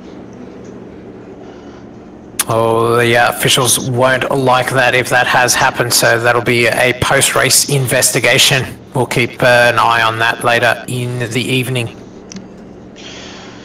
Yeah, definitely. So we'll see how they go now. Bob King will lead them off. What's James Robbie going to do? He wants to go. He's got a better start this time, and he goes with Bob King. Daniel Vassell also trying to go with him, but Matt Mccutchen down the low line here, trying to make it up into 3rd. Excuse me, I nearly choked.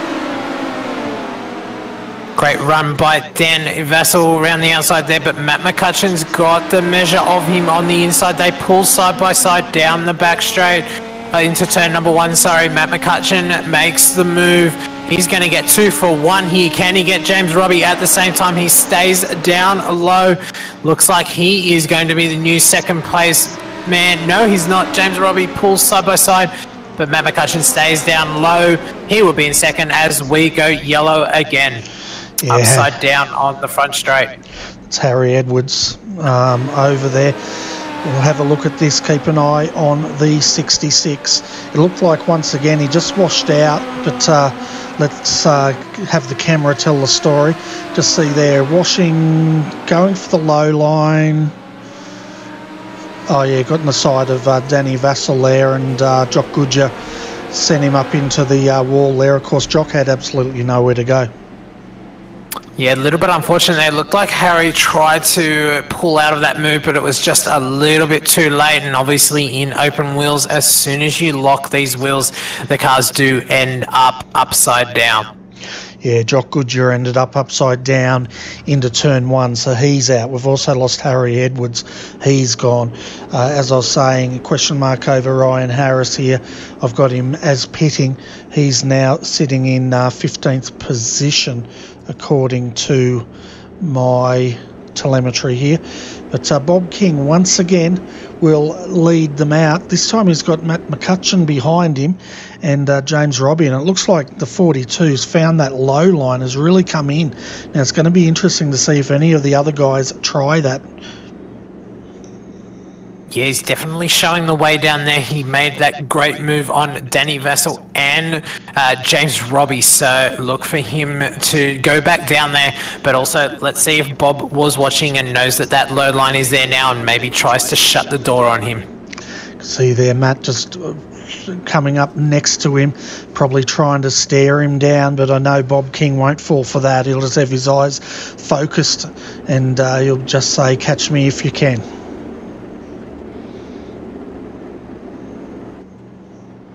Very professional racer, Bob King. You can play as many mind games as you like, but good luck trying to get into that mind as Matt Mccutchen gets very, very close on that rear crash bar, looking to get as much advantage as possible. Bob King gets a good jump. He pulls 2 car lengths as they cross the start-finish line. Again, Matt Mccutchen down to that inside. James Robbie following him. Danny Vassell looking around the outside. And up front, Bob King's just saying, well, I'm sticking to the line that I know works for me, and he's doing a great job as he gets an awesome drive out of turn 4. Matt Mccutchen, though, he is not going to lay down here. He's working that low line, and it's just not working for him at the moment, so he'll drop back up on the high line. James Robbie's now going to have a crack at it, and we'll see how we go here. Meanwhile, folks, that ding means my computer's running out of hard drive space. So let's see if we can stay with this. 5 laps to go. Let's see if it can hold in there. Matt Mccutchen up now on the high line, but James Robbie back down on that line that Matt got him on, as we see Danny Vassell around the outside of James Robbie, and we will go yellow with 4 to go. Probably 1 lap of green left, Bernie.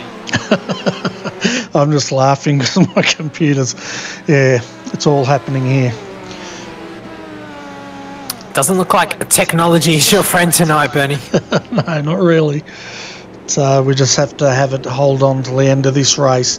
Then I might try some work on my magic now. Just worried that it might cause chaos, but hey, it can't get any worse, can it? Action is hot on the track, and it also looks like it's getting hot in Bernie's lounge room at the moment while he tries to look after these technical issues that he's having. So great run there on that restart by Bob King. He just said, no, I know this car's going to work on the higher-ish line. He knew Matt Mccutchen was down there and just didn't bat an eyelid, and definitely showed that that car is set up to run that mid-track. So pulled a couple of car lengths on Matt Mccutchen. So now it's back on Matt Mccutchen to try and find that line back around this racetrack to get around Bob.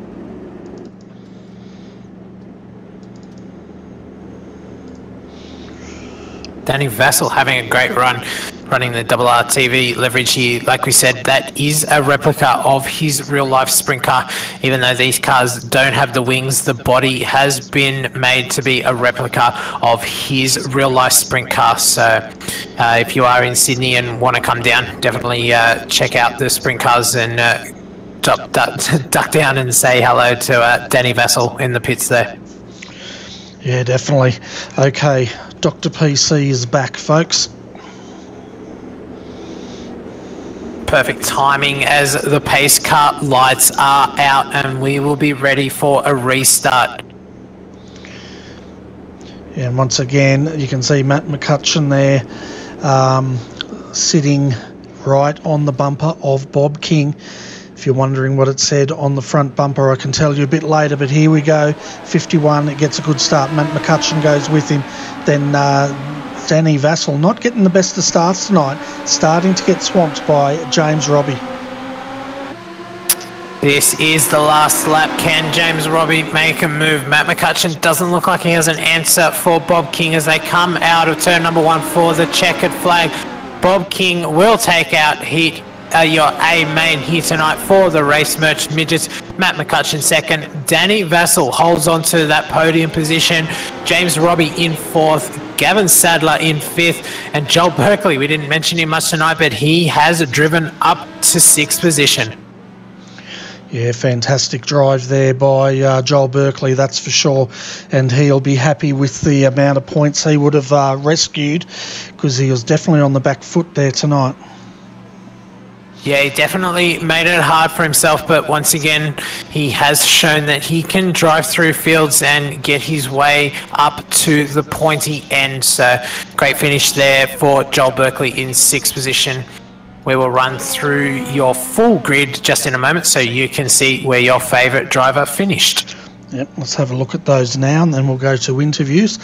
So Bob King, congratulations, he takes the win, followed by Matt Mccutchen. Matt came up 6 positions, come home second. Daniel Vassell sits 3rd, that's your podium. 4th was James Robbie, Gavin Sadler 5th, 6th Joel Berkeley, up a massive 10 positions. Brendan Hamilton 7th, Carl Hoffman's 8th, he also jumped up 9 positions. Matt Reid 9th, he jumped up 11 positions. Michael Wilson finished in 10th, Scott Butler 11th, Ryan Harris in 12th position. As we move back through the field here, folks, 13th Peter Honeybell, 14th Zachary Phelan, Jock Goodyear, now we're in our retirements here, Jock Goodyear 15th, 16th Harry Edwards, Brayton Davison 18th, 19th was Mitchell Gee, Terry Marwood and Michelle Callow classified in 20th. So what I think the first thing we should do is let's go straight to the winner, bring Bob King up. Let's have a talk to Bob King, your race winner here tonight in Race Merch Midgets. Bob, great win there. You didn't have it all your own way, but once again, we see you prevail and take that checkered flag. Yeah, thanks, guys. Yeah, I felt like I had some pretty good speed tonight. Messed up qualifying a little bit, put me behind the 8 ball, but yeah, all in all, glad to come away with the win. Yeah, the track looked a little bit easier than we saw in the street stocks there, but that low line, were you getting a little bit worried that Matt Mccutchen was getting that run on the low line and he may steal that first position from you? No, not really. Just put my head down, and I honestly wasn't too stressed about anyone behind. Just held the top line, and car felt pretty stable, and really, yeah, wasn't too worried at all. Interesting you say you weren't stressed at all. We saw on that second restart a little bit of mind games. Do you feel that in the car when a competitor pulls up alongside you? Obviously you can see them pull up alongside of you and obviously bump into the rear crash bar there. Is that a bit intimidating at all, or you just need to knock that out and just focus forward? Nah, it's not really intimidating. It's a little bit frustrating when some people feel necessary to trump into your car, but nah, I mean, if they want to play silly games and try and do that, but I just worry about myself mainly. There we have it, Mr. Professional Bob King. Is there anyone you'd like to thank tonight, Bob? Yeah, obviously the guys at Synergy Sim Racing, Trackstar Racewear and Speedway Shop. Great support, everyone. Yeah, and yeah, pretty happy with that result. Thanks for that, Bob. Appreciate your time as always, and congratulations on the win here tonight at Volusia. All right, thanks, guys. So that was your winner tonight, Bob King, and now we're going to bring down the real Danny Vassell. There was a person impersonating him earlier tonight, but I chased him off, Sean. Yeah, lucky he has gone, because it's great to have the real one in the booth with us tonight. Danny, such a great run, a podium there. You must be ecstatic with that. Yeah, pretty stoked to come away with that. I knew pretty much straight up, but I wouldn't have the pace to challenge Bob. So it was just a matter of trying to hold on to a podium, and pretty happy we got there.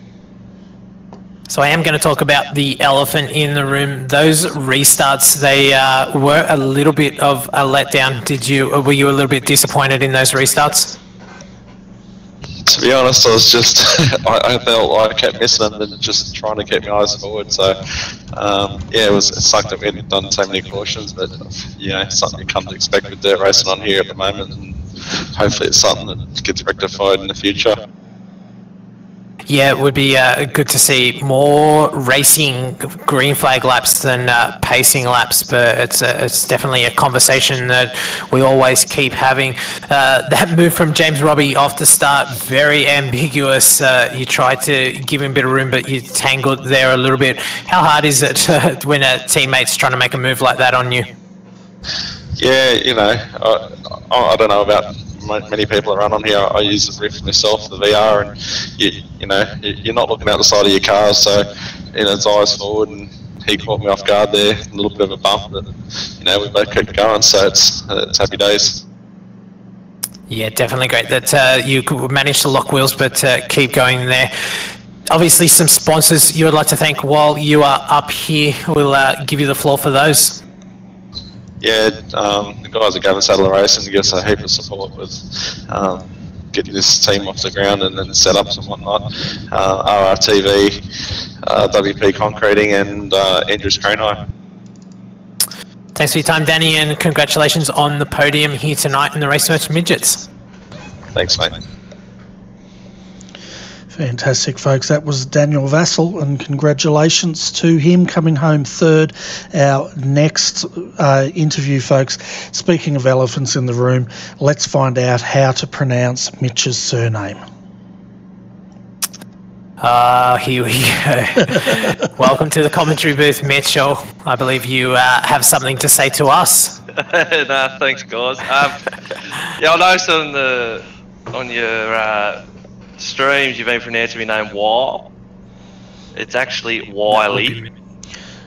Okay. Oh, I was pronouncing it Wiley.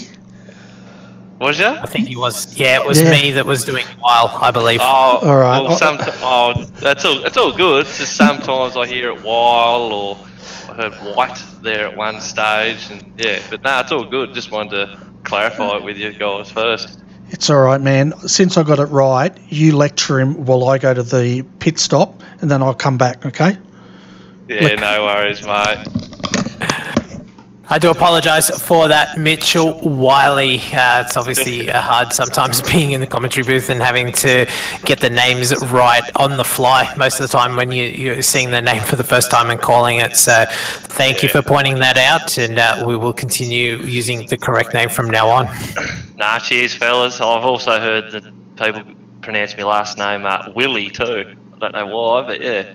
I don't know where that would come from, but I'm glad that we didn't get that one wrong on the broadcast for you there.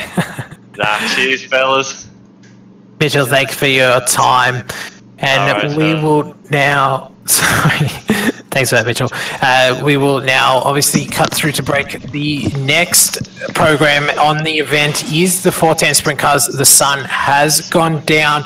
Track is looking amazing, and we are getting ready to roll out the 410s here tonight. Definitely, and it looks like Mitchell Wile's gone, has he? He has. Sorry, yeah, he mixed it all up. Did you have something else to say? No. I just missed to say goodbye to Mitchell White. But anyway, let's go to a break. See you back soon, folks.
Hi there folks, welcome back to RRTV's live coverage of the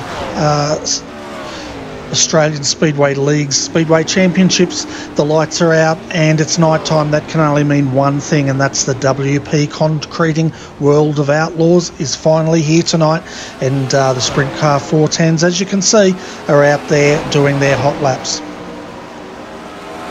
Yeah, the sun is down and the lights are out. This track just has a different feel once the lights come on, and it also it makes it a lot better that the 410s are now out on track. So our final event of the night, our 410 sprint cars. Yes, having a look at the temperature, 22.8 degrees out there.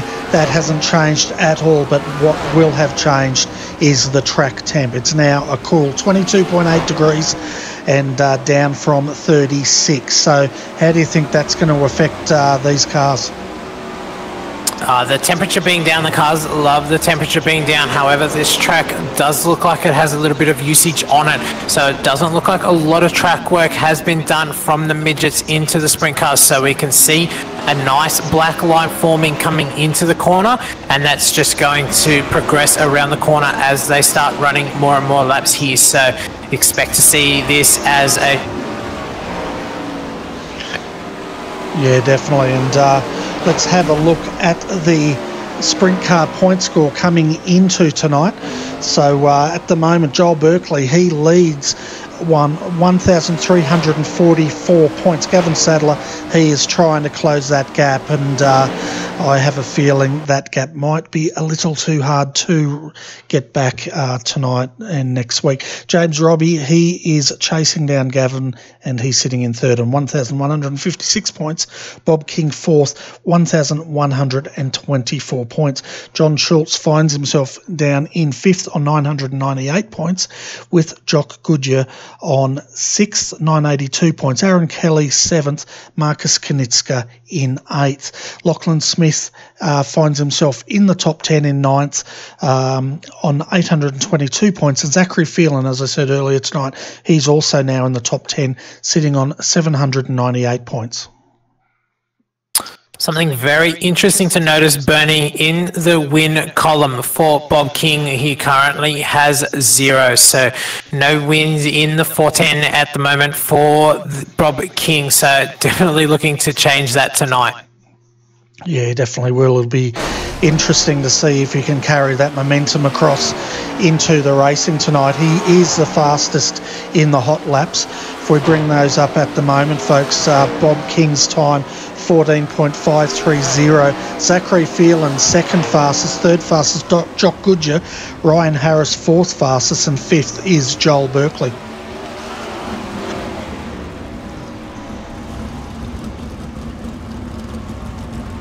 So just an update at the moment. It doesn't look like Lachlan Smith is going to make this make the track tonight. We didn't see him in the midget, and it doesn't look like we're going to be able to see him in the 410 either. But he's still trying. But we'll keep you updated on that as the night goes on. Yeah, definitely. Well, one person that has made it is Carl Hoffman's currently 14th fastest in the number 3 sprint car here, and yeah, doing a good job. I was trying to read his sponsors so I could plug them, but I caught myself out. Bit bare on the side of that car, but not being able to see the side there and have a look at the sponsors. Exactly right. We can see Michelle Callow there in the number 46, just in pit lane. The crew will be doing some adjustments. Now Aaron Kelly's coming back out, 8th fastest in the hot laps at the moment. Also got Mitchell Gee out here going through the paces in the 36 as he finds the wall, and they'll have to go back and have a bit of a look at that, I think. Yeah, definitely need to make sure that that rear end is still true in the car, otherwise that will be a handful later in the night. Yeah, Michelle Callow also having trouble out there. Just see her find the wall on the front straight, so they will take that back and try to do some more adjustments. We have 2 minutes left of hot lapping before we start our qualifying and we'll see who's going to bring what to the table. Let's quickly go through your race format for tonight. Currently on the racetrack, we have hot laps with a minute left to go. Following that will be our time trial session. Each car will get 3 laps. They need to lay down their quickest time. Quickest to the top of those sheets will be our pole position for WP Concreting 410 sprint cars for tonight. That will then move us into our heat races, which we will have 3 of. 8 laps each, and we will take the top 5 directly to the A main. All the other drivers that do not make that top 5 will move into our B main, where we will then take the top 5 from the B main, move them to the back of the A, and we will have 20 cars for 30 laps around Volusia here tonight. Be absolutely fantastic, and I tell you what, we have a field here tonight, folks, of 30 sprint cars, so that's absolutely fantastic. See Marcus Knitzka in the 55, he's out there in the hot laps, 19th fastest. Now he's going to be hoping that that bad luck that he had earlier tonight does not carry across to his racing in the sprint cars. Yeah, such a hard night for him in the street stocks. Just couldn't take a trick, was running into every crash that was about or around him. You do have nights like that, and this is what makes you strong. You need to jump back in and just give it another go and ignore what happened earlier in the night. Yeah, and I tell you what, he had so many crashes. I'm thinking we have to invent the Berkeley Awards for the most crashed. What do you think? Yeah, we need to definitely put that in. We can look at that for the last round next week and then bring it into next season. That's right. So I'm just trying to work out if that's a good thing or a bad thing. We'll soon find out. I'm sure it's not a bad thing for the driver that we call the Berkeley Award. Yeah. Okay, as speaking of Berkeley Awards, we can see now Marcus Knitzka coming out to start his qualifying. Let's see what he can do. Neighbours fighting word, Bernie's, as we get time trials underway here tonight for WP Concreting 410 sprint cars under lights at Volusia. I'll tell you what, Marcus is very, very loose out there. He's throwing that car around. It's just not turning to his liking at all. So I wouldn't expect a very fast time out of him. Times are coming in as they start to lay them down now. We'll let them settle in and get a couple of laps in, and then we'll let you know who's on pole. Currently, Craig Dunn with a 14.645 is your top man at the moment. Yeah, and I don't think I've seen Craig out here before. I could be wrong, but Bob King now takes the lead there with a 14.612, pushing Dunn down to second. Aaron Kelly, third fastest at the moment. Kyle Stevens in the 4.22, fourth fastest. Mitchell Gee, fifth fastest. So we've got Phelan out there. He was having a run, but he's bailed. What about Jock Goodyear? He's on his first lap now. Impressive run by Dale Jordison, currently in third position. That's a great run by him, 14.761, just as he gets knocked down by James Robbie in third position with a 14.736. Yeah, we can see Joel Berkeley's out there now in the number 9. Jock Goodyear's fourth fastest at the moment. He's on his second lap as Joel Berkeley comes through. Second fastest. His time, folks, was a 14.611. Your new quick time man, Jock Goodyear, with a 14.458. Great run there. That knocked Bob King down, and Joel then knocked Bob down to third as well. So times are tumbling here as the track comes in. Daniel Vassell moves up to 11th from 13th. He's still got a lot of work to do to get that car into the top 5, that's for sure. But he's continuing to push on. Daniel Gow at the moment, he has qualified in 24th position. Lewis Hewitt is coming out now, so we'll see what the TTL driver can do. And we're still waiting on whether Zach Phelan's going to come back out and do more running. He bailed on the first lap, and Mitchell Wiley, he has not come out to set a lap yet. Was that White? Did I hear you say White? No, it's Wiley. I think I said Wild. Yeah.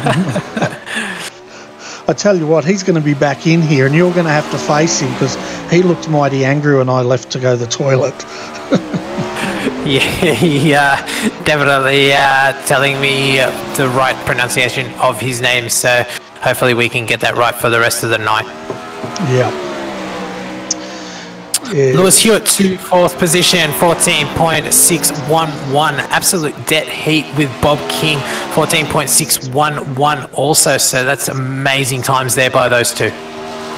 Yeah, awesome times. So at the moment, Jock Goodyear is pole, Lewis Hewitt second, Joel Berkeley third, Bob King fourth, fifth is Craig Dunn. As we see Hewitt into the wall. 1 minute 14 left, folks. We've got Brett Junior Morris out here. He's 23rd at the moment. But I'm just seeing if he's actually completed his 3 laps.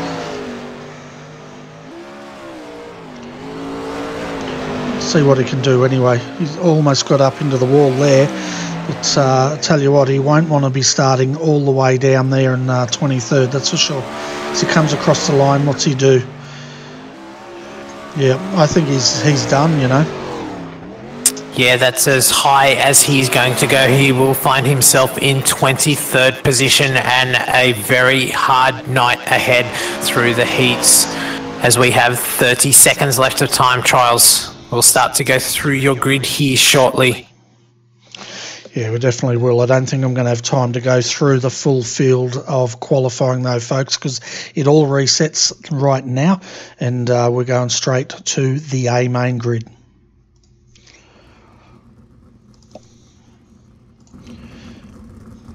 Quickly through your top 5 from qualifying.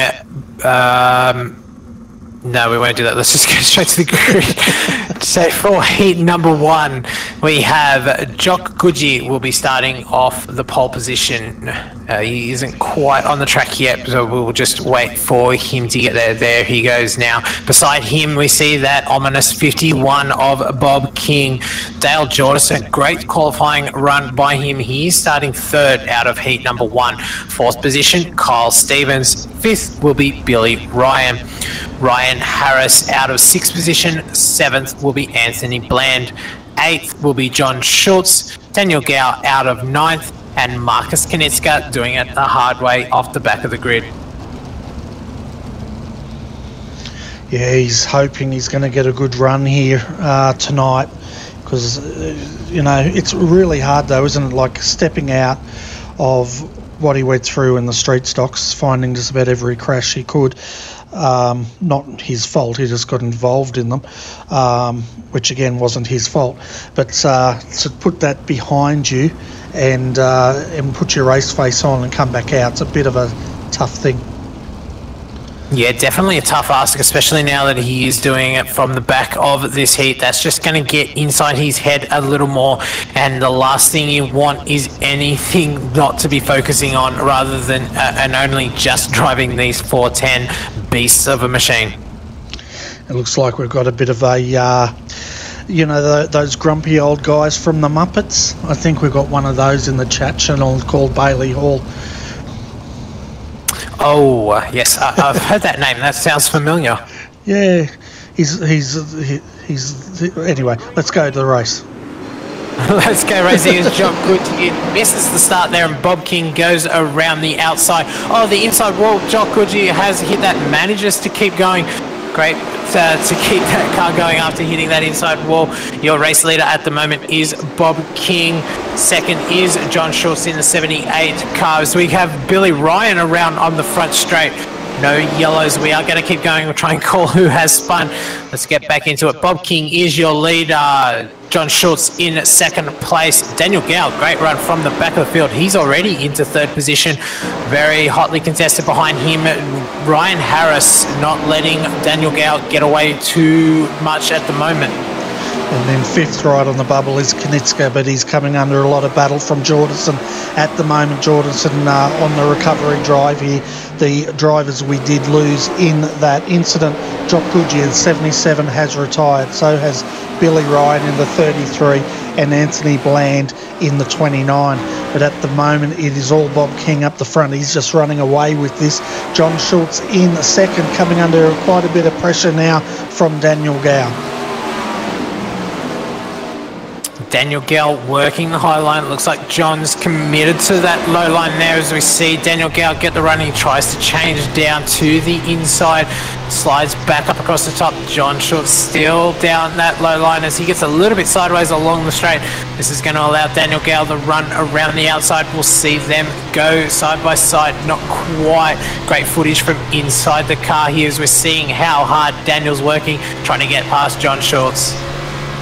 Yeah, he's definitely working, isn't he? And you can just see there, if you were running a single screen in here, you could just see exactly how much of a blind spot he'd be getting. But at the moment, Ryan Harris is starting to try and close in on Gow and Schultz ahead of them as they battle. Here comes the number 12, and that's the end of the race. So let's have a look at the final results here. Bob King takes a win over John Schultz, second, third Daniel Gow, Ryan Harris fourth, fifth Marcus Kanitska, sixth Dale Jordison, seventh Kyle Stevens. Jock Goodyear retires along with Anthony Bland. Yep. And Billy Ryan as well. Yeah.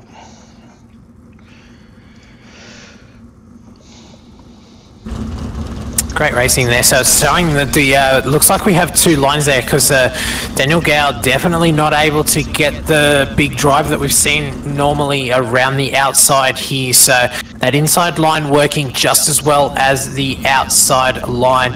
As our heat number 2 rolls away, we will go through that grid. Off your pole position will be Lewis Hewitt.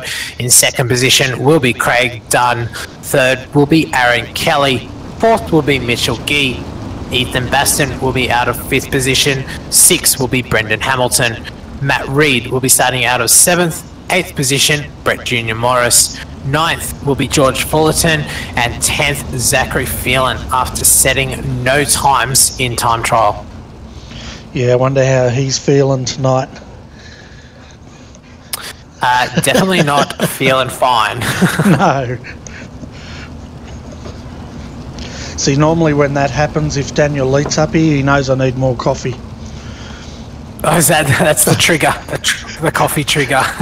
Yeah, generally he goes, we're not there yet, are we? Yes, we are. So here we go, heat number 2 here, and Lewis Hewitt will lead them off. Now, Craig Dunn, I have not heard of him before, so it's going to be interesting to see what he brings to the table here. Yeah, first time that we have seen him in this servo, and he's done a great job starting second there beside Lewis Hewitt in heat number 2, so it'll be interesting to watch him. Let's all keep an eye on Brett Junior Morris as we go green on the racetrack. Great start by Lewis Hewitt, gets the jump on the inside as we see Craig Dunn pull into second through the middle of the racetrack on the high line. Looks like Ethan Baston there getting a great run, making that high line work. 36 Mitchell Gee, apologies. That's all right. Just watching Matt Reed back there, getting it all sorts of crossed up, but at the moment Lewis Hewitt is getting a nice big gap over Craig Dunn. Craig's hunting him down though. Ethan Bastion is sitting in third now. Mitchell Gee's fighting for that position. Gee is the 36 and Bastion the 57, and we can also see Aaron Kelly in the number 7 trying to get involved in this battle. Lewis Hewitt has checked out as we battle on the battle for 5th position at the moment. Hotting up, only 5 wheel transfer, so this is an important position. You want to lock yourself into the A main in your heat race.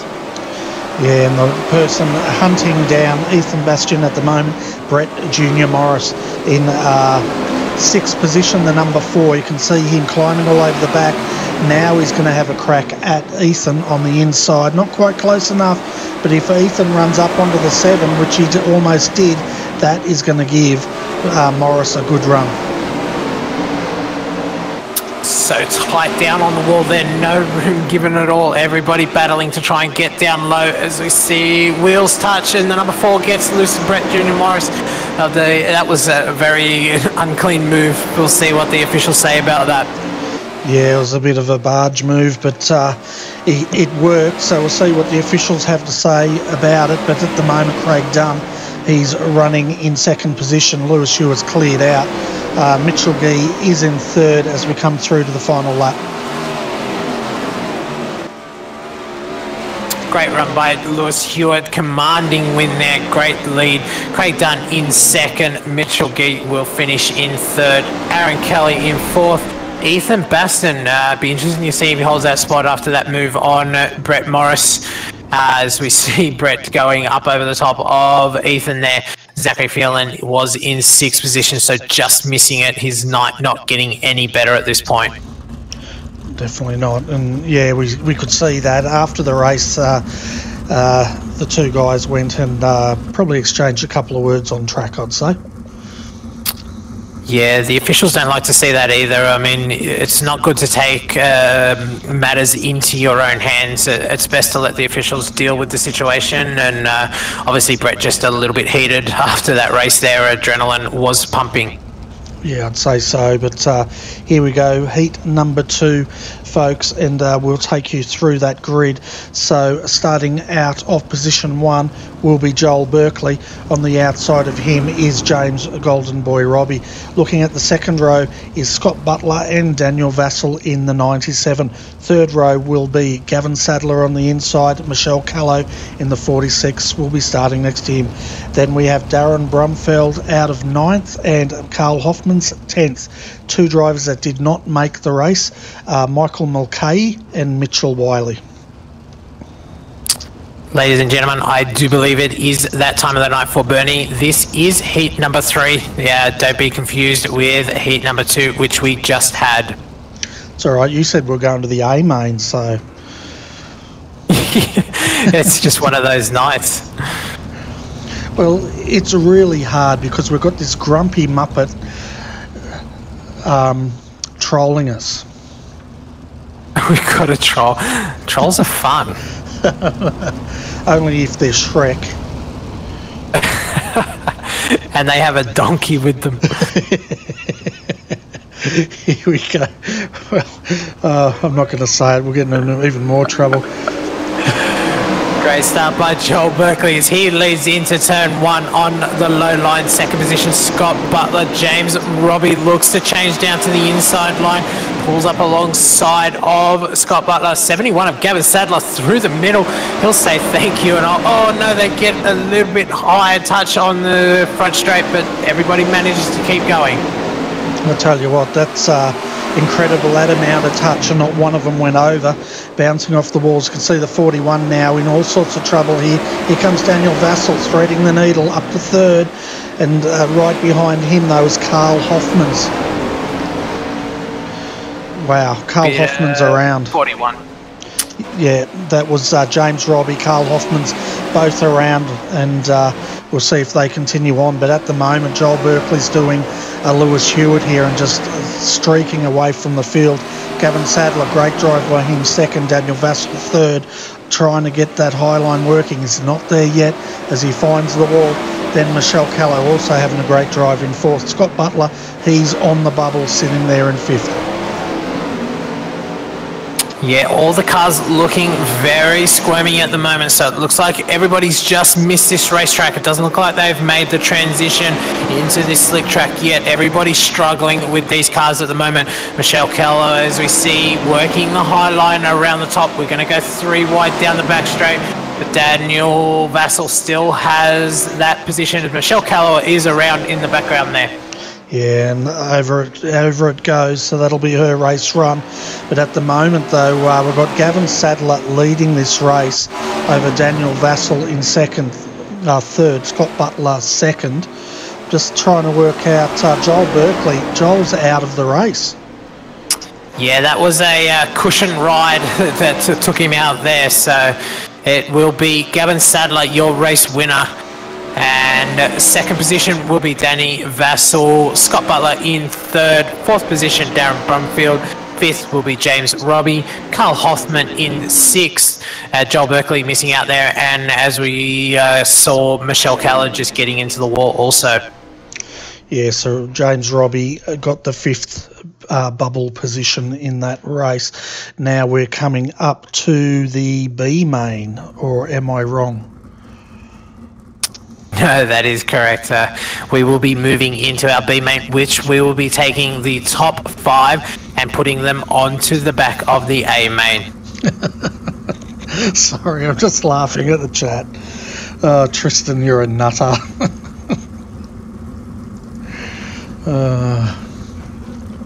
So Joel Berkeley finds himself in another B main, so definitely not his normal free-flowing night tonight. So it'd be interesting to see if he can move up one position or more and make that transfer spot. And we're still waiting to join the grid. Mitchell Wiley in the number 5, George Fullerton in the 500, and Michael Mulcahy, we haven't seen him all night, in the number 10. 15 cars on the grid. Looks like we may just miss a couple. Your pace car is about to roll off. We will go through your starting lineup for your B main here for the WP Concreting 410 Sprint Car Series. Off the pole position will be Dale Jordison. Second position will be Zachary Phelan. Carl Hoffmans will be in third. Fourth will be Kyle Stevens. Brett Junior Morris will be out of 5th position, and 6th will be Joel Berkeley. Jock Gucci will start on the outside of him in 7th, and 8th position Brendan Hamilton. Michelle Callow will be starting out of 9th, and 10th will be Anthony Bland. Matt Reed will be starting out of 11th, while Michael McCulley will be out of 12th. 13th sees Billy Ryan, and 14th George Fullerton, while out of the 15th position sees Mitchell Wiley. The 3 that did not make the grid was Mitchell Wiley in the number 5, George Fullerton in the 500, and Michael Mulcahy in the number 10. So they won't, that's their night run. Let's see how these drivers adjust their cars for the condition. We know this track's getting to become very treacherous out there. The high line is very, very small to hit, and the low line is very, very slick if you miss the bottom. So be interesting to see how these cars are set up now for the B main. Zachary Phelan on the outside. Here we go, waiting for Dale Jordison. He puts a foot down, off he goes on the low line. We have Dale Jordison leading Zachary Phelan on that high line, seeing what's happening there. So they go too wide into turn 3, and Zachary Phelan looks like he's going to snatch the lead. He does, completing lap 1. Dale Jordison with a little bit of rub on the rear crash bar there, nothing that affects either driver. Dale Jordison in 2nd, 3rd place is Carl Hoffmans, as you see on the inside. Joel Berkeley trying to make his move now, trying to make that inside line work, switches back to the top through 1 and 2. Yeah, that's where he wants to be. That high line looks like the line is coming in as they go 3 wide. Hoffman around into the wall. The number 9, Berkeley and Jordison continue on. They're trying to hunt down Phelan at the moment, but they are having trouble rounding him up. Brett Junior Morris, he is sitting in 4th position, and rounding out your top 5 is Jock Goodyear, but he's coming under quite a bit of pressure from Brett Junior Morris. Brendan Hamilton on the outside looking in 6th position, as we see Brett Junior Morris trying to make a move on Jock Goodyear there. Slide job, put it in, a car into the wall in the background. Billy Ryan looks like he got the inside of the wall there, but continues as well. Watching Brett Junior Morris now, doesn't look like he's going to answer for Jock Goodyear as Jock Goodyear starts to pull away from him.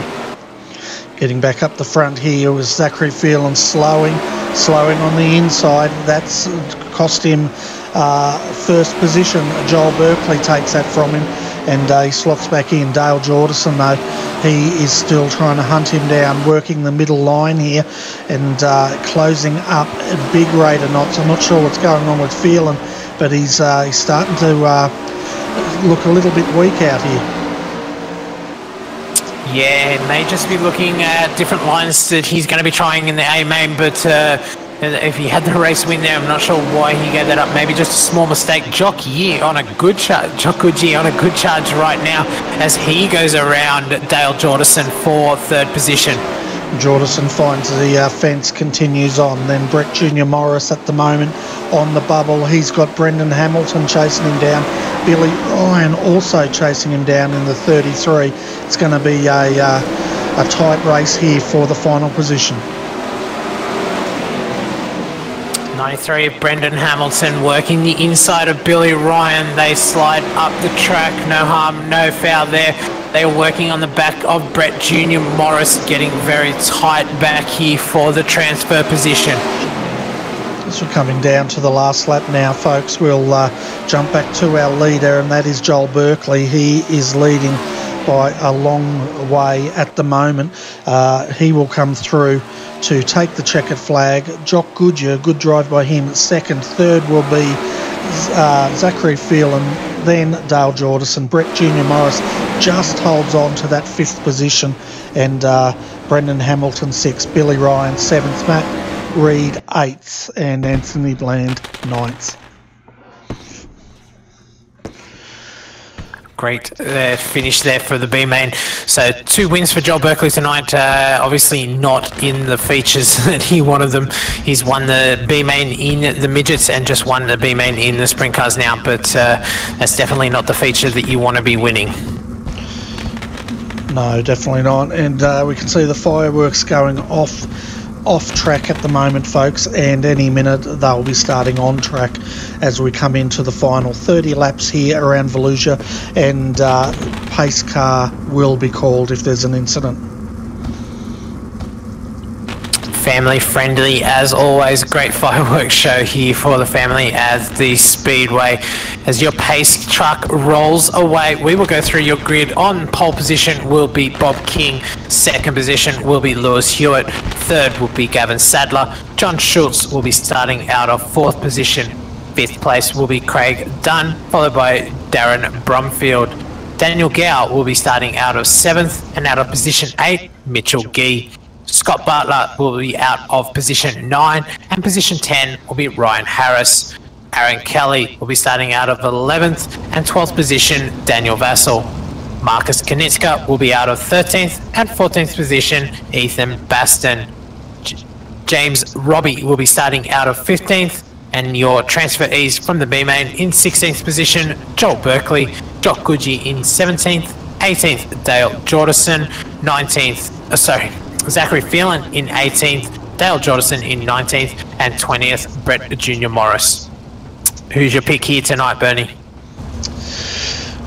It's going to be interesting. I think, between King and Hewitt, I think I'm going to go with Hewitt tonight.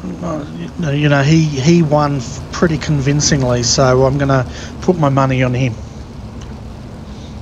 In that case, I will make a big call, and let's go Joel Berkeley from the rear.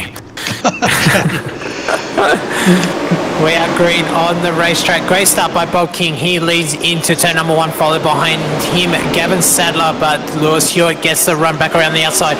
Gets the door closed by Gavin Sadler as we go under yellow here for the first time tonight. Going back to see if we can find where that happened. And Craig Dunn, I think, was around. Okay. James Robbie. Let's go back and have a look at this.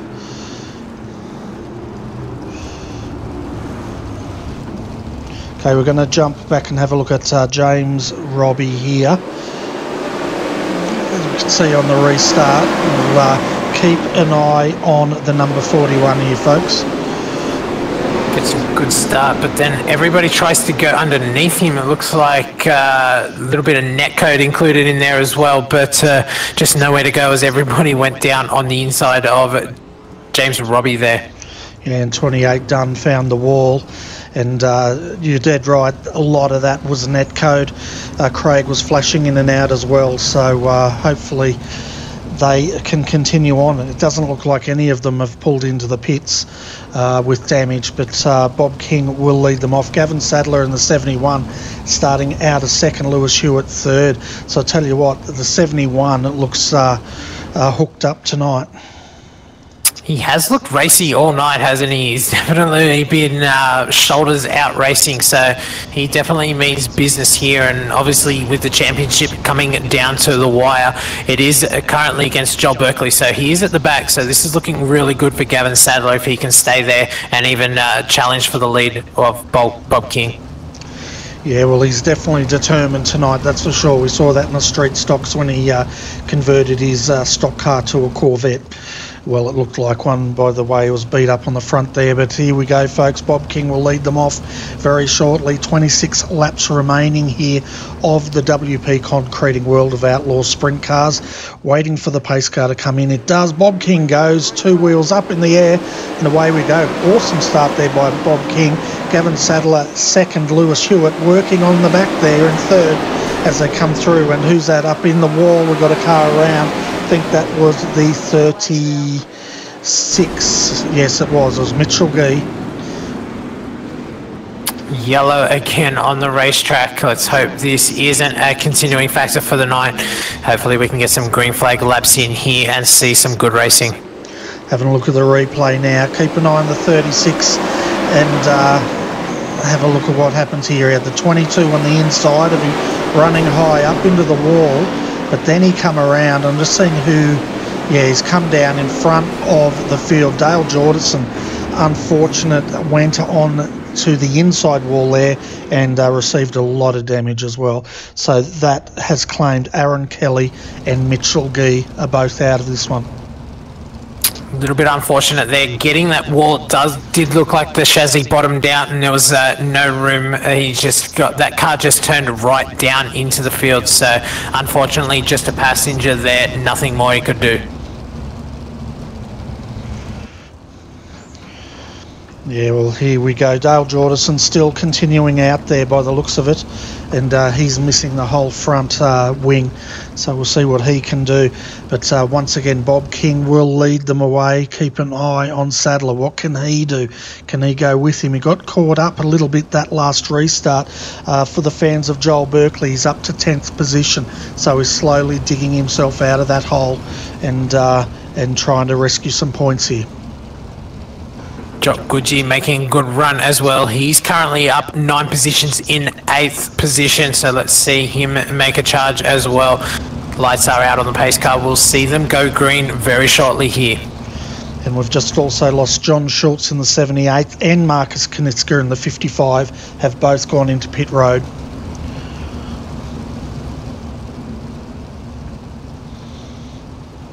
Cars pacing. We see the pace car pull in off of turn 4. Bob King goes very early. Gavin Sadler goes with him this time. Great start. Only half a car length. Lewis Hewitt caught napping there a little bit. He lost some ground to Gavin Sadler. As we look a little bit further back, the 12 and congrats, number Jock Goodyear in the back rear there, so he's making his way forward as well. As we see Gavin Sadler try to look on the inside of Bob King. Yeah, Gavin's determined, isn't he? He wants to maximise these points. He's starting to work that mid to high line now. We found that it did work earlier tonight, but is it going to work now? That's a question. At the moment, no. Bob King goes through the low line. Keep an eye on Lewis Hewitt. He's coming with them. We've got a 3-way horse race here at the moment. Slide job by Gavin Sadler. He has the lead. Great move with Bob King going to return the favour. Slides down low, gets back up in front. Lewis Hewitt now on the inside of Gavin Sadler, and he'll take Bob King at the same time. New race leader, Lewis Hewitt.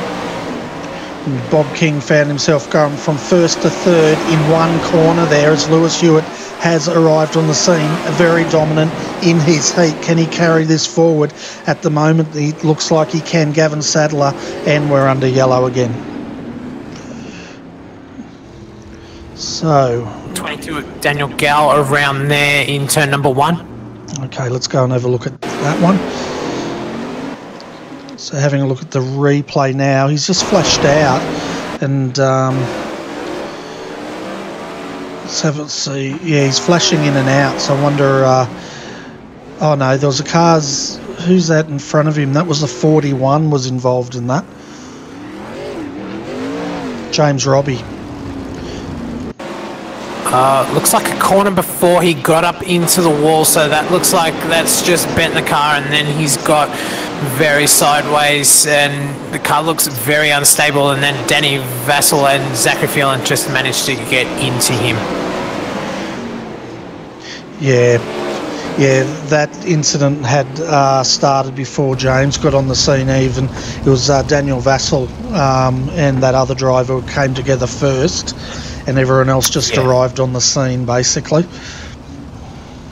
So hard to get these cars out of the way when there is cars in front, so that's why we see so many cars crashing into each other. I'm sure the audience out there is like, why do they just crash into them? It's because of the stagger on these cars. It's extremely hard to just change direction on them. Yeah, they like going left, but they really are not set up to go right, are they? Which is that stagger. No, definitely not. And yeah, they make the car very unstable, and even if you do manage to get them to turn right, because of that small inside wheel, all the weight just turns over, and sometimes you may even tip it over on its side. Yeah, exactly right. Lewis Hewitt, he is going to lead them off here. Lap 16 of 30, folks, just over halfway. Let's see what Lewis can do, and if Gavin and Bob can go with him. Here goes Lewis. Great start there. He's already gained about 3 car lengths over Gavin Sadler. Bob King now coming under pressure from Ryan Harris. Bob's starting to find himself on the back foot here tonight, and he's got a battle on his hands to stay in third. Yeah, Bob under pressure now by Ryan Harris. He's trying to go around the outside of Gavin Sadler there to just put a little bit of a buffer between him and Ryan. It looks like he has done it, but Gavin's not going to let it go that easy as Bob gets up into the wall, cuts down in front of Ryan. He's going to make the run onto the inside. We'll see the slide up in front of Gavin. Gavin will read it, try and cut down low. Does he return the favour? Yes, he does. Slide job as we go under yellow once again. And look who's just arrived on the scene. Mr. Joel Berkeley, 5th. Jock Goodyear right behind him. These guys have had to come through from the back of the field virtually. They're now in to have a bit of a race here. Yeah, very back of the field. Both those drivers had to transfer from the B main, so sensational to see them in 5th and 6th respectively. Do we know who brought out that caution? Just having a look at who's in pit lane. Don't believe that was any drivers in pit lane. Vassell's in there now. Let's see if he was... Was that from then, or was that from the touch with Daniel Gale on the previous one? So we'll just confirm that. No, that was from the previous touch, so I'm not sure what brought it out, folks, but we'll go through your retirements. The 57, Ethan Bastian, has retired. He's our latest. Daniel Gow in the 22, Daniel Vassell in the 97, John Schultz in the 78, Aaron Kelly in the 7, Marcus Knitska in the 55, and Mitchell Gee in the 36.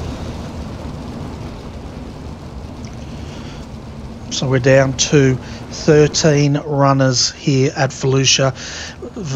We have 8 laps to go. Once again, Lewis Hewitt is going to lead them away. Gavin Sadler 2nd, 3rd, Bob King, Ryan Harris.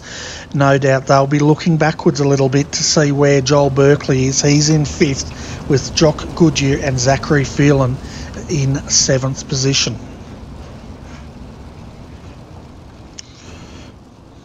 Pace car pulls in as Lewis locks them up a little bit. They've got them all banked up behind him, but they've managed to get away with it. Ryan Harris making the big move, trying to make it 3 wide. He gets into the side of Gavin Sadler, but manages to keep it going. Bob King looks around the outside. He gets up in the cushion. Here comes Joel Berkeley around the outside. He'll take a position off Bob King as well. Ryan Harris still working that middle with Gavin Sadler, but around the top comes Joel Berkeley. Yeah, Joel's hooked up here. He's running that high line. It's working perfectly. Now he's starting the hunt for Lewis Hewitt. But I tell you what, Ryan Harris, Gavin Sadler, they are battling it out here for 3rd and 4th. Bob King, he's now trying to get that high line as the 71 gets into the 12. They continue, but that's handed 3rd over to Bob King. Bob King now starting to get that run on the high line. He is looking ominous behind Joel Berkeley now. Joel just making a little mistake there. Looking for the slider. He's not going to pull it off. Joel gets the run around the outside. Bob King now working that high lines. Gavin Sadler tries to look at the middle of the racetrack to get the run. Ryan Harris behind him as well. Every driver having different lines here, trying to find the most they can out of this racetrack. Yeah, definitely. It's very, very tight back here for the final step of the podium. 71 once again working on the 51. That low line's just not working. Got one car up into the wall. He continues on. Dale Jordison here. He's battling it out with Ryan Harris. Dale going on the inside there. He should take that position, and he slides up in front of Ryan. Joel Berkeley just made a mistake. 2nd position is now Bob King. That high line proving to be very hard to run as we see Joel Berkeley making a run now on Bob King. He looks to the inside. Great slide job. Pulls it up. Bob's going to get the run out of the corner, but great drive out of there as we go into the last lap. Can Bob get it? Looks on the outside. Joel Berkeley tries to get the run on the inside, and he does do it. Looks like Joel Berkeley may have got 2nd there. He did. Yeah, he's classified in 2nd. 3rd was Bob King. 4th, Gavin Sadler, and your top 5, Dale Jordison. We'll take you through the full results now while we're waiting for interviews. But what a race that was. That's fantastic racing, especially from the 5 for that final podium position. Any one of 5 or 6 drivers at the end there could have had it. So great driving here at Volusia tonight in the 410 sprint cars. It was absolutely awesome. We're trying to get there's our race winner of the A-Main here, and Lewis Hewitt celebrating as he should. Fantastic drive by Lewis tonight, and I think I backed him, so I'm even happier. And luckily my prediction came in 2nd, so I'm pretty happy with that as well. So let's go through the full results here, folks. Lewis Hewitt takes the win. He led 19 laps of this 30-lap feature race. Joel Berkeley, what a drive, up 14 positions to finish in 2nd. 3rd, Bob King. 4th, Gavin Sadler. Dale Jordison also up 14 positions to finish in 5th. Zachary Phelan up 12 positions to get home in 6th. 7th was Ryan Harris. Jock Goodyear 8th, up 9 positions. Brett Junior Morris up 11 positions to finish in 9th. 10th went to Darren Brumfeld. Scott Butler 11th. 12th, James Robbie. Going back through the field, once my overlays work, here they go. 13th, Craig Dunn. Ethan Bastian. So we're into our retirements now, folks. Classified 14th. 15th was Daniel Vassell. 16th, Daniel Gow. 17th, John Schultz. 18th was Marcus Knitska. 19th, Aaron Kelly. And rounding out your field of 20 was Mitchell Gee.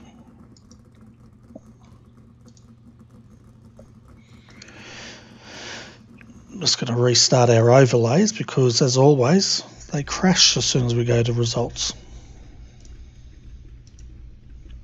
So having a look, it looks like we have Joel Berkeley and Bob King in the green room. So who would you like to have a chat with first?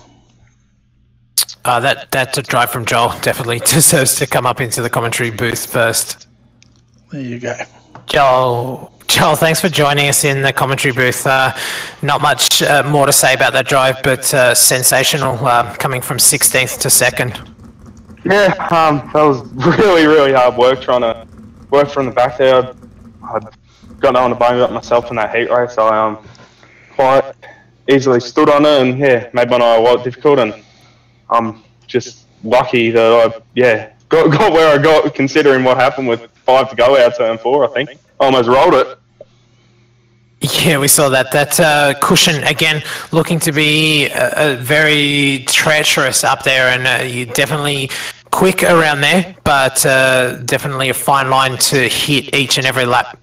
Yeah, I felt a lot more comfortable on the cushion tonight than I did last time we raced here. At we've picked up a new guy, AJ. We've all put in a fair bit of time on towards setups because AJ and Cam are both in Pro Series, and we're trying to work on good setup for a run on the cushion and make it something easy to drive, and I think it's looking the right way. Yeah, so the car looked better tonight, so it definitely felt better from inside the car?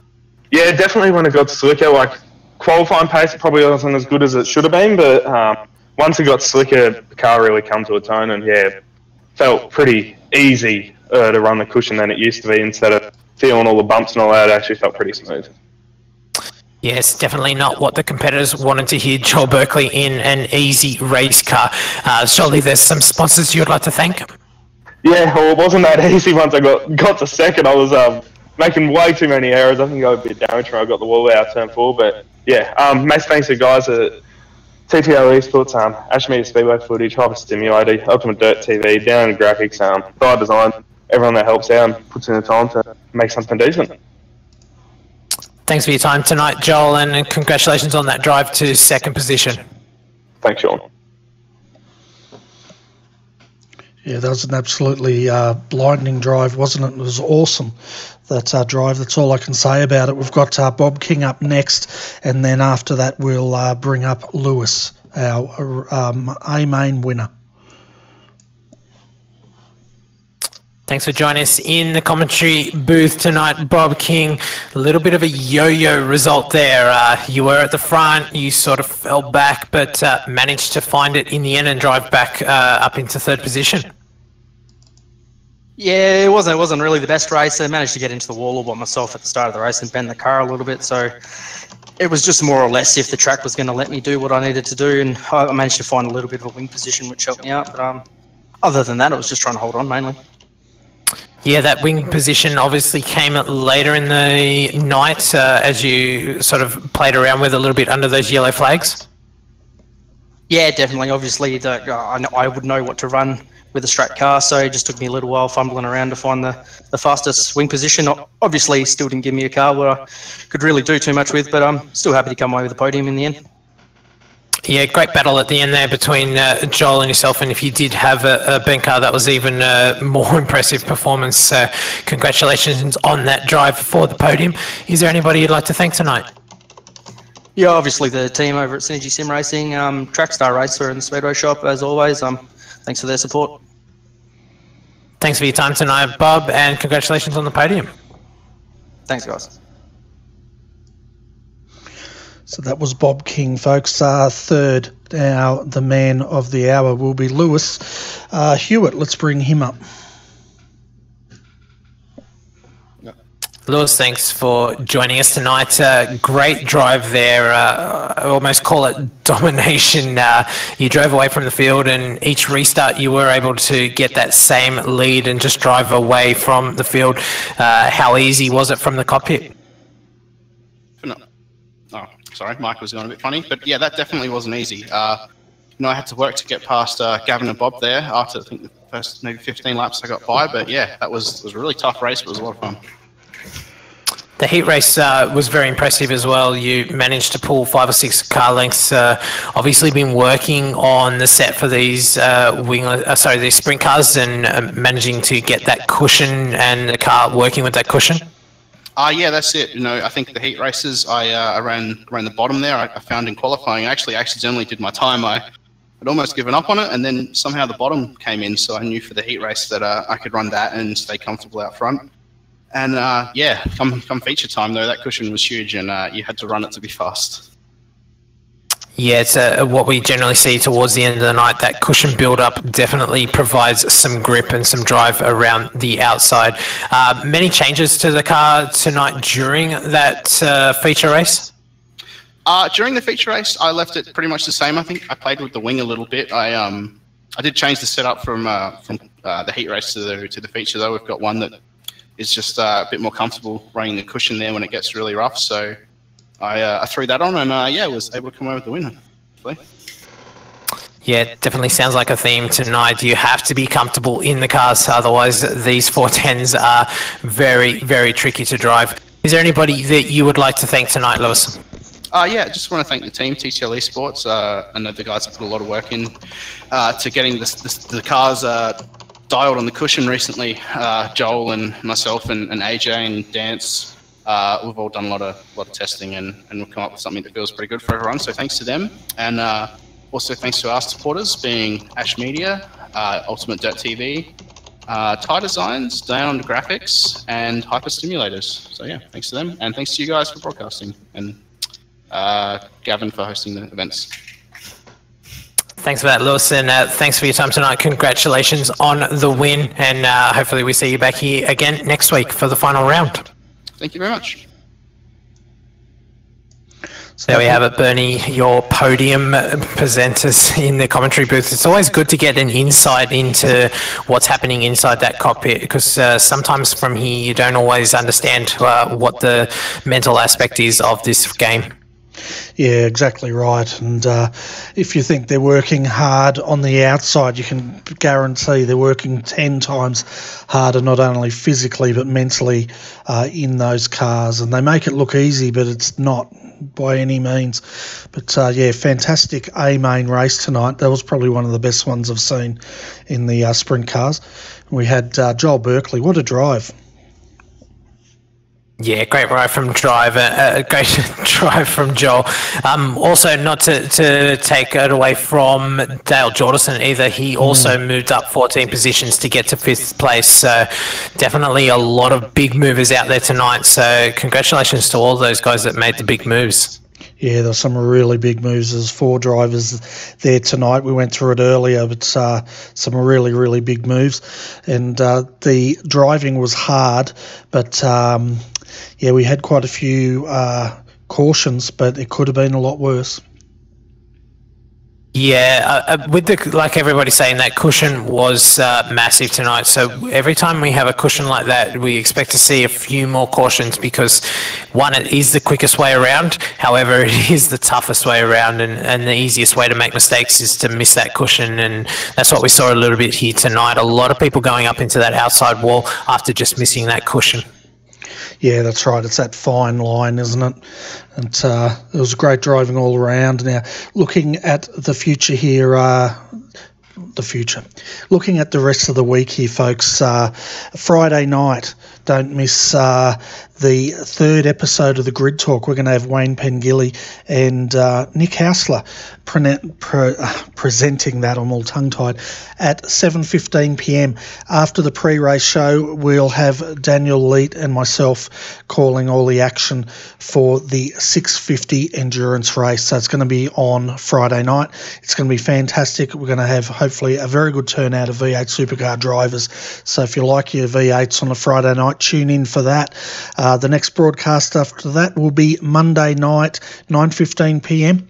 We have the Skip Barber Monday Night Lights with Alex McCullough, and either Tim Awima or Tim Gowcrocher will be joining him in the booth. Then finally, next Wednesday, 7 days away, is the final round of the Speedway series here, and we're off to, where are we going? I think we're going to Charlotte. Dirt track at Charlotte we're going to, by the looks of it. Final round will be at Charlotte, that is correct. Don't forget to tune into that. Some great championship battles all through the series. So join us here for that final round next week. Yeah, fantastic. So hopefully, folks, you've enjoyed tonight's broadcast. If you have, give us a thumbs up. It helps us a lot. It lets YouTube know people enjoy this video, and hopefully more people will find it. And if you didn't like the broadcast, just let us know what we can do to improve it, because we're always trying to work that out. But until Friday night, folks, it's hump day today. A couple more days till the weekend. Hope your week is safe and good. And same to you, Sean. Thanks for coming up. I'm getting tongue-tied now. Thanks for having me again, Bernie, and look forward to calling all the action again next week. Yeah, it's going to be fantastic. And yeah, so on behalf of Sean O'Hara, I'm Bernie Weemers. Thanks for tuning in. Have a great week, folks, and we look forward to your company again on Friday night. Good night.